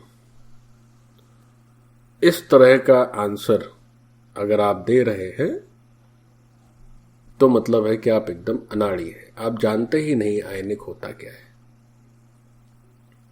लेकिन आप तो अनाड़ी नहीं है, आप तो बहुत स्मार्ट बच्चे हैं, आप तो सब जानते हैं सारा आयनिक कैसे होता है, तो आप ऐसा आंसर क्यों दीजिएगा।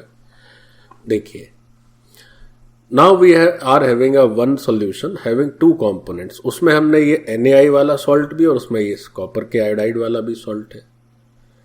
तो फिर ये देखना होगा कि उस सॉल्यूशन में जैसे Na+ 4 आयन नजर आ रहे हैं, तो दरअसल 3 ही तो आयन है, Na+ है, Cu+ है, I- ऊपर है नीचे, एक ही बात है ना। सॉल्यूशन में जो I- है, अब वो I- इसका है कि इसका, उसके ऊपर नाम तो नहीं लिखा है, वो तो आयोडाइड आयन है, दोनों का होगा। तो यही तो कॉमन आयन इफेक्ट हम लोग समझे थे कि सॉल्यूशन में एक आयन जितनी तरह से भी आए, लेकिन जब उसका कंसंट्रेशन लिखेंगे तो सब जगह एक ही लिखना पड़ता है। तो इस रिएक्शन से इसका कंसंट्रेशन 0.1 आ रहा है और नीचे वाली रिएक्शन से इसका कंसंट्रेशन S आ रहा है, तो हम यहां पर S ऐड कर देंगे और यहां पर 0.1 ऐड कर देंगे। भाई नीचे वाले कंसंट्रेशन में ऊपर वाला कंसंट्रेशन ऐड कर देंगे, ऊपर वाले में नीचे वाला ऐड कर देंगे, क्योंकि जो I- है वो तो I- ही है ना। तो सॉल्यूशन में एक आयन का सोर्स कितना भी हो, लेकिन हर सोर्स के सामने जब उसको आयनाइज करके जब हम लिखते हैं इन टर्म्स ऑफ कंसंट्रेशन, तो I- 10 जगह है, अगर 10 रिएक्शन से I- आया तो 10 रिएक्शन में I- का सेम कंसंट्रेशन लिखोगे, और वो क्या लिखोगे, सबको जोड़ के लिखोगे, और सब जगह वही चीज आएगी। जैसे एक और तीसरी रिएक्शन होती, उससे Na+ आ जाता और कुछ एक और अलग आयन आता, तो Na प्लस यहां से आता मान लीजिए x और यहां से 0.1, तो 0.1 प्लस x यहां लिखते और यहां x प्लस 0.1, यही तो कॉमन आयन इफेक्ट है। जहां जहां से कंसंट्रेशन आया सबको ऐड करके लिखना पड़ता है। तो जो ये KSP लिख रहे थे अनाड़ीपन में, अब सही क्या लिखोगे? अब आप लिखोगे कि सर KSP जो होगा, जो कि हमें 5 इंटू 10⁻⁻12 दिया हुआ है, दैट इज S कॉपर का Cu प्लस आयन इंटू ये जो आयोडाइड आयन है उसका कंसंट्रेशन S ना होके S प्लस 0.1 है। अब सही लिखा है सर, अब सही लिखा है। Now what you will do, आपके पास आ जाएगा S square plus 0.1 S minus 5 into 10⁻⁻12 is equal to 0। You can solve S and get the answer। अब यहां पर जब आप S करेंगे तो S की 2 वैल्यू आएंगी, उसमें एक वैल्यू आपके लिए सही आंसर होगी। कैसे, चलो वो भी करके देख लेते हैं। कौन सी वैल्यू सही होने वाली, कौन सी गड़बड़ होने वाली है, जरा उसको भी चेक कर लेते हैं। लेकिन पहले तो ये जो टर्म लिखा है ये बहुत इंपॉर्टेंट है, इसको जरूर हाईलाइट करें। इसी का मतलब होता है बच्चों कॉमन आयन इफेक्ट। तो इसको 0.1 अकेला न छोड़े और यहां पर S प्लस 0.1 S को अकेला ना छोड़े। दिस इज ड्यू टू, अब कोई कहे सर कॉमन आयन इफेक्ट क्या होता है, पीछे के लेक्चर करने से बात समझ में आ जाएगी, हम लोग पढ़ चुके हैं कॉमन आयन इफेक्ट। तो हमने लिखा था S स्क्वायर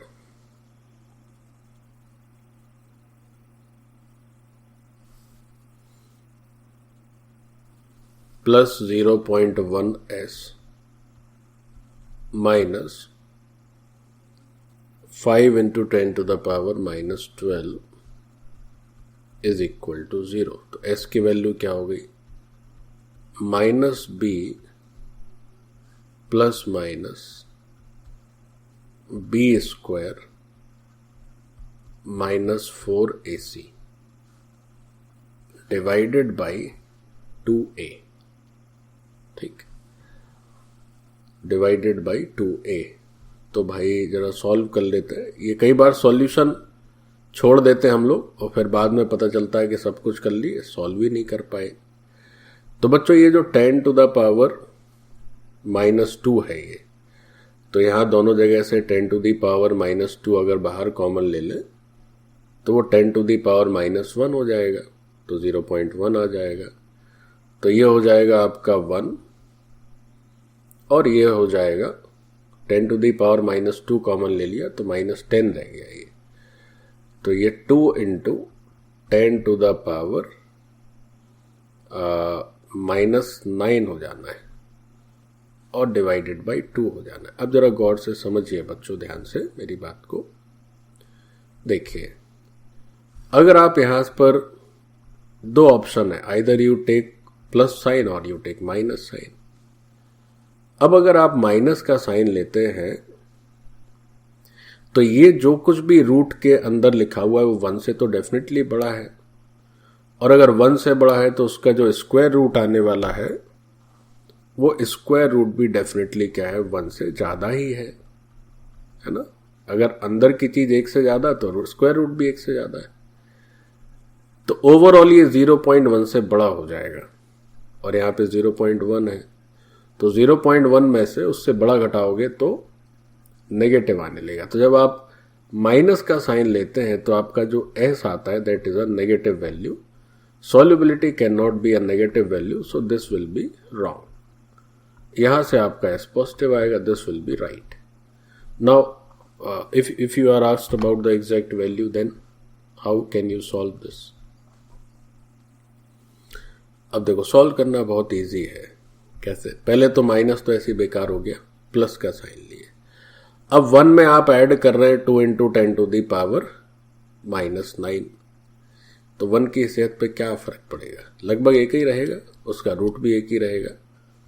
तो 0.1 कर दिए। आप ज़्यादा ही प्रिसाइज लिखना चाहते हैं तो इक्वल की जगह इक्विवेलेंट का साइन कर दीजिए। ये रूट की वैल्यू मैंने 1 ही रख दी। कहाँ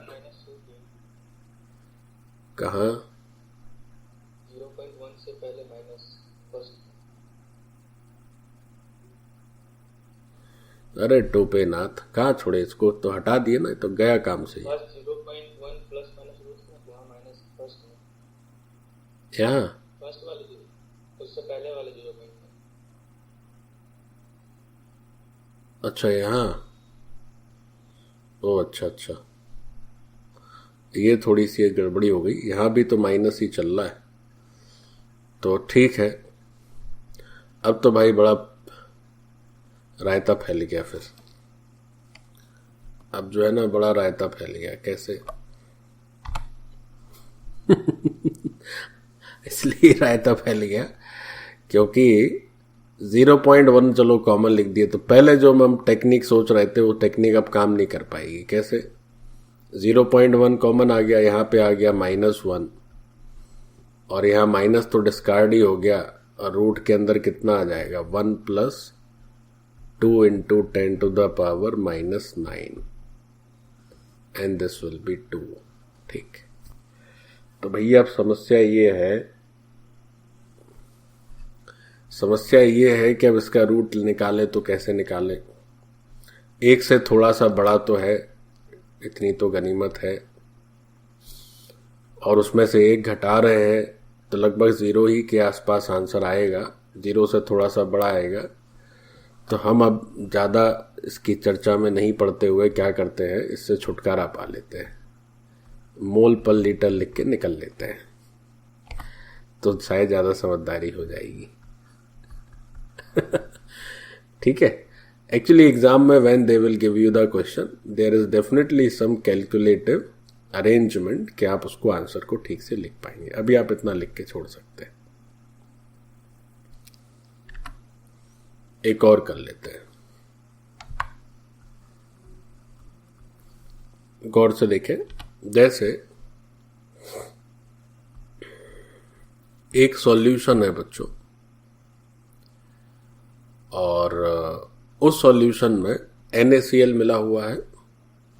देखो बहुत ध्यान से समझना बच्चों, NaCl मिला हुआ है, वाटर बेस्ड सॉल्यूशन है। वाटर को मैं सॉलिड लिख रहा हूं, देखिए मती मारी गई है।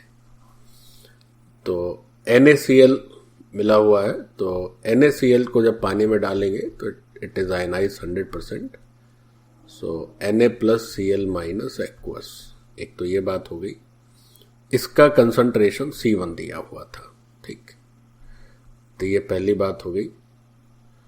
दूसरी बात, या चलो मैं इसी में सॉल्व भी कर दूंगा।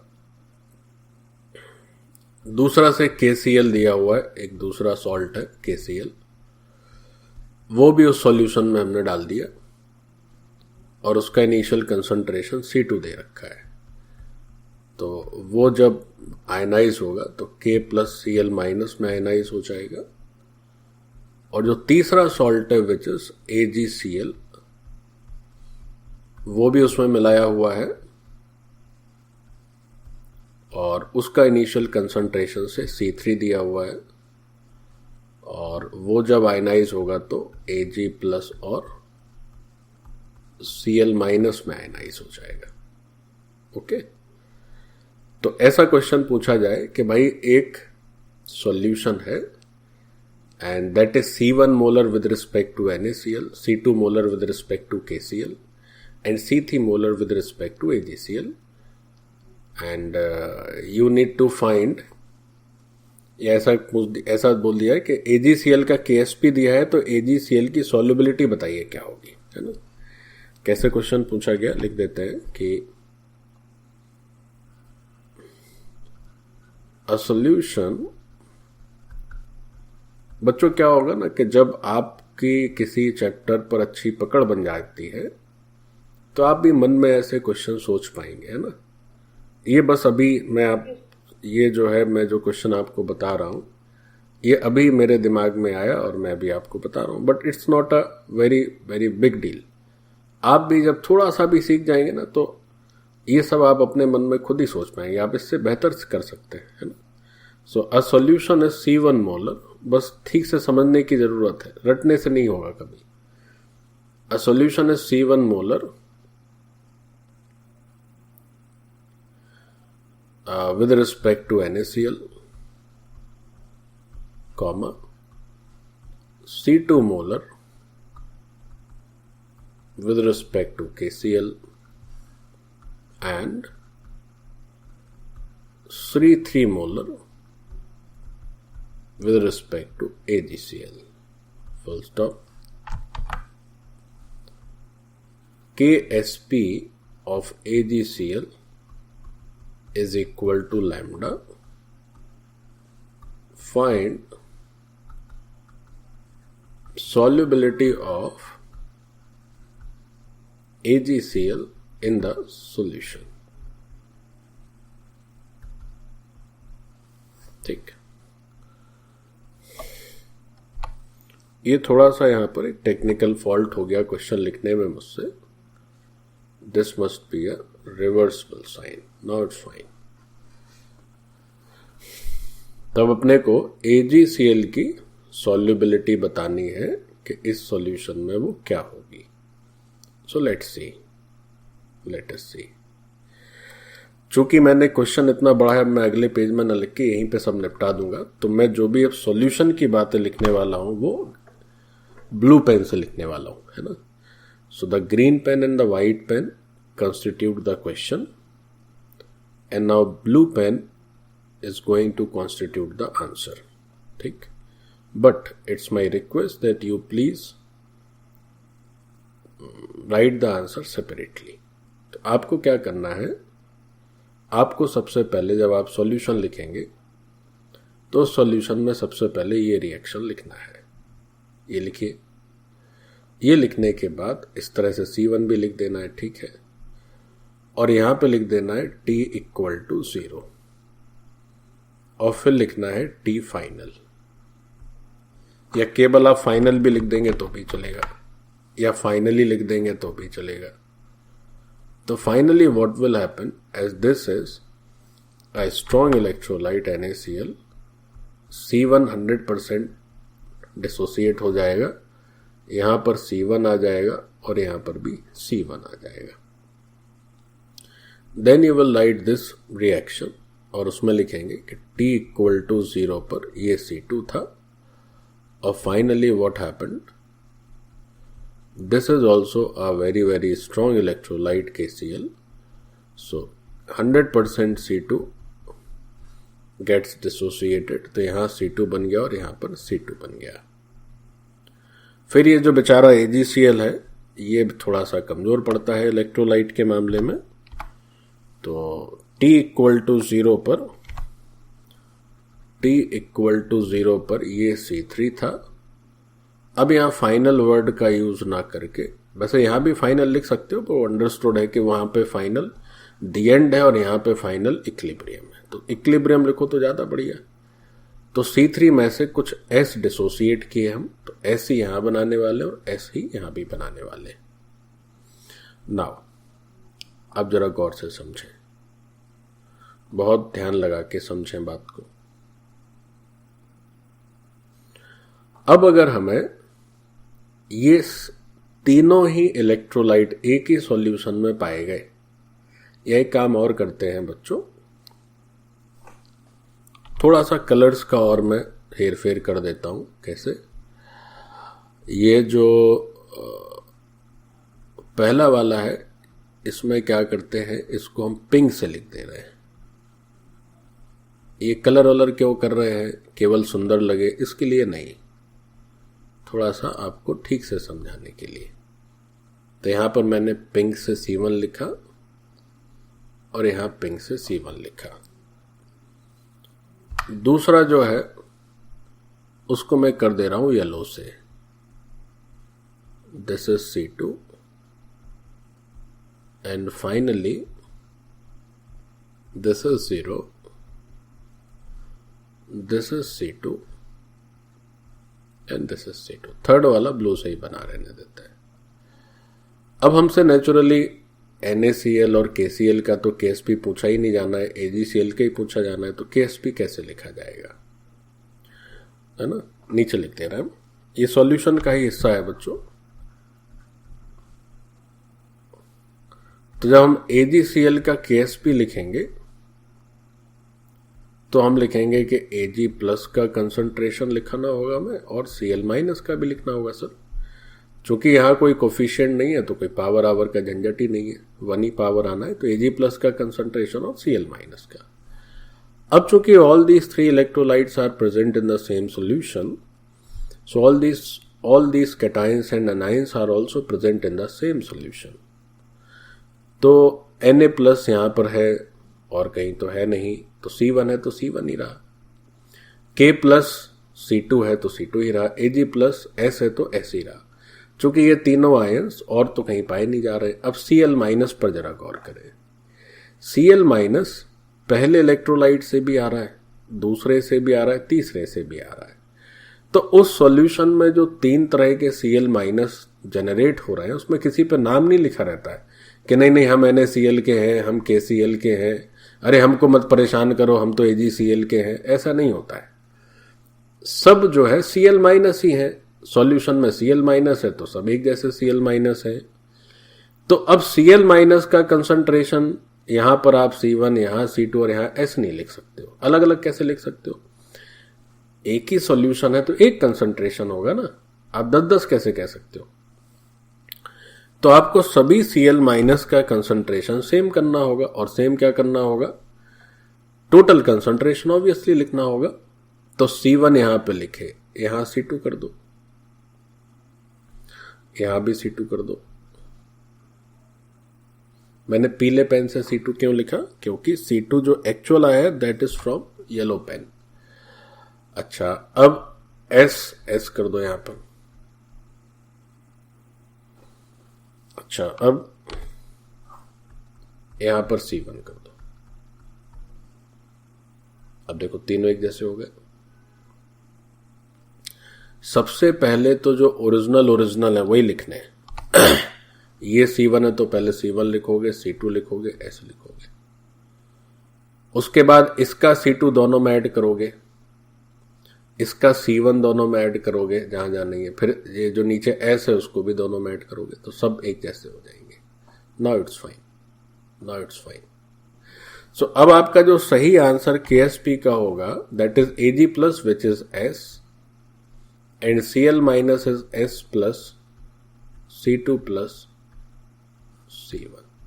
Now this expression is correct. कोई बेचारा गलती से S into S करके चला आया, सोचेगा अरे ये सब तो फालतू की बात है, कोई जरूरत ही नहीं है। AgCl का ना KSP पूछा जा रहा है, इन सबसे क्या मतलब है? भारी नुकसान कर लेगा अपना। ये सही आंसर है। Now you are given with KSP। क्या क्या दिया अपने को? KSP दिया हुआ और C2 C1 दिया हुआ। S की वैल्यू बतानी है तो हमारे पास S आ जाएगा। हो गया। तो but please remember that this is a very important common ion effect. कोई अगर आपसे ये पूछे कितना, केवल यही पूछ दे कि भैया ज्यादा नहीं बताओ हमें, केवल इतना ही बता दो कि कंसंट्रेशन Cl माइनस का क्या है in solution. So you will answer that sir the concentration is C1 plus C2 plus S mole per liter. So that is all about the solubility product and solubility product के questions involving common ion effect. So this part is over. Thank you बच्चों।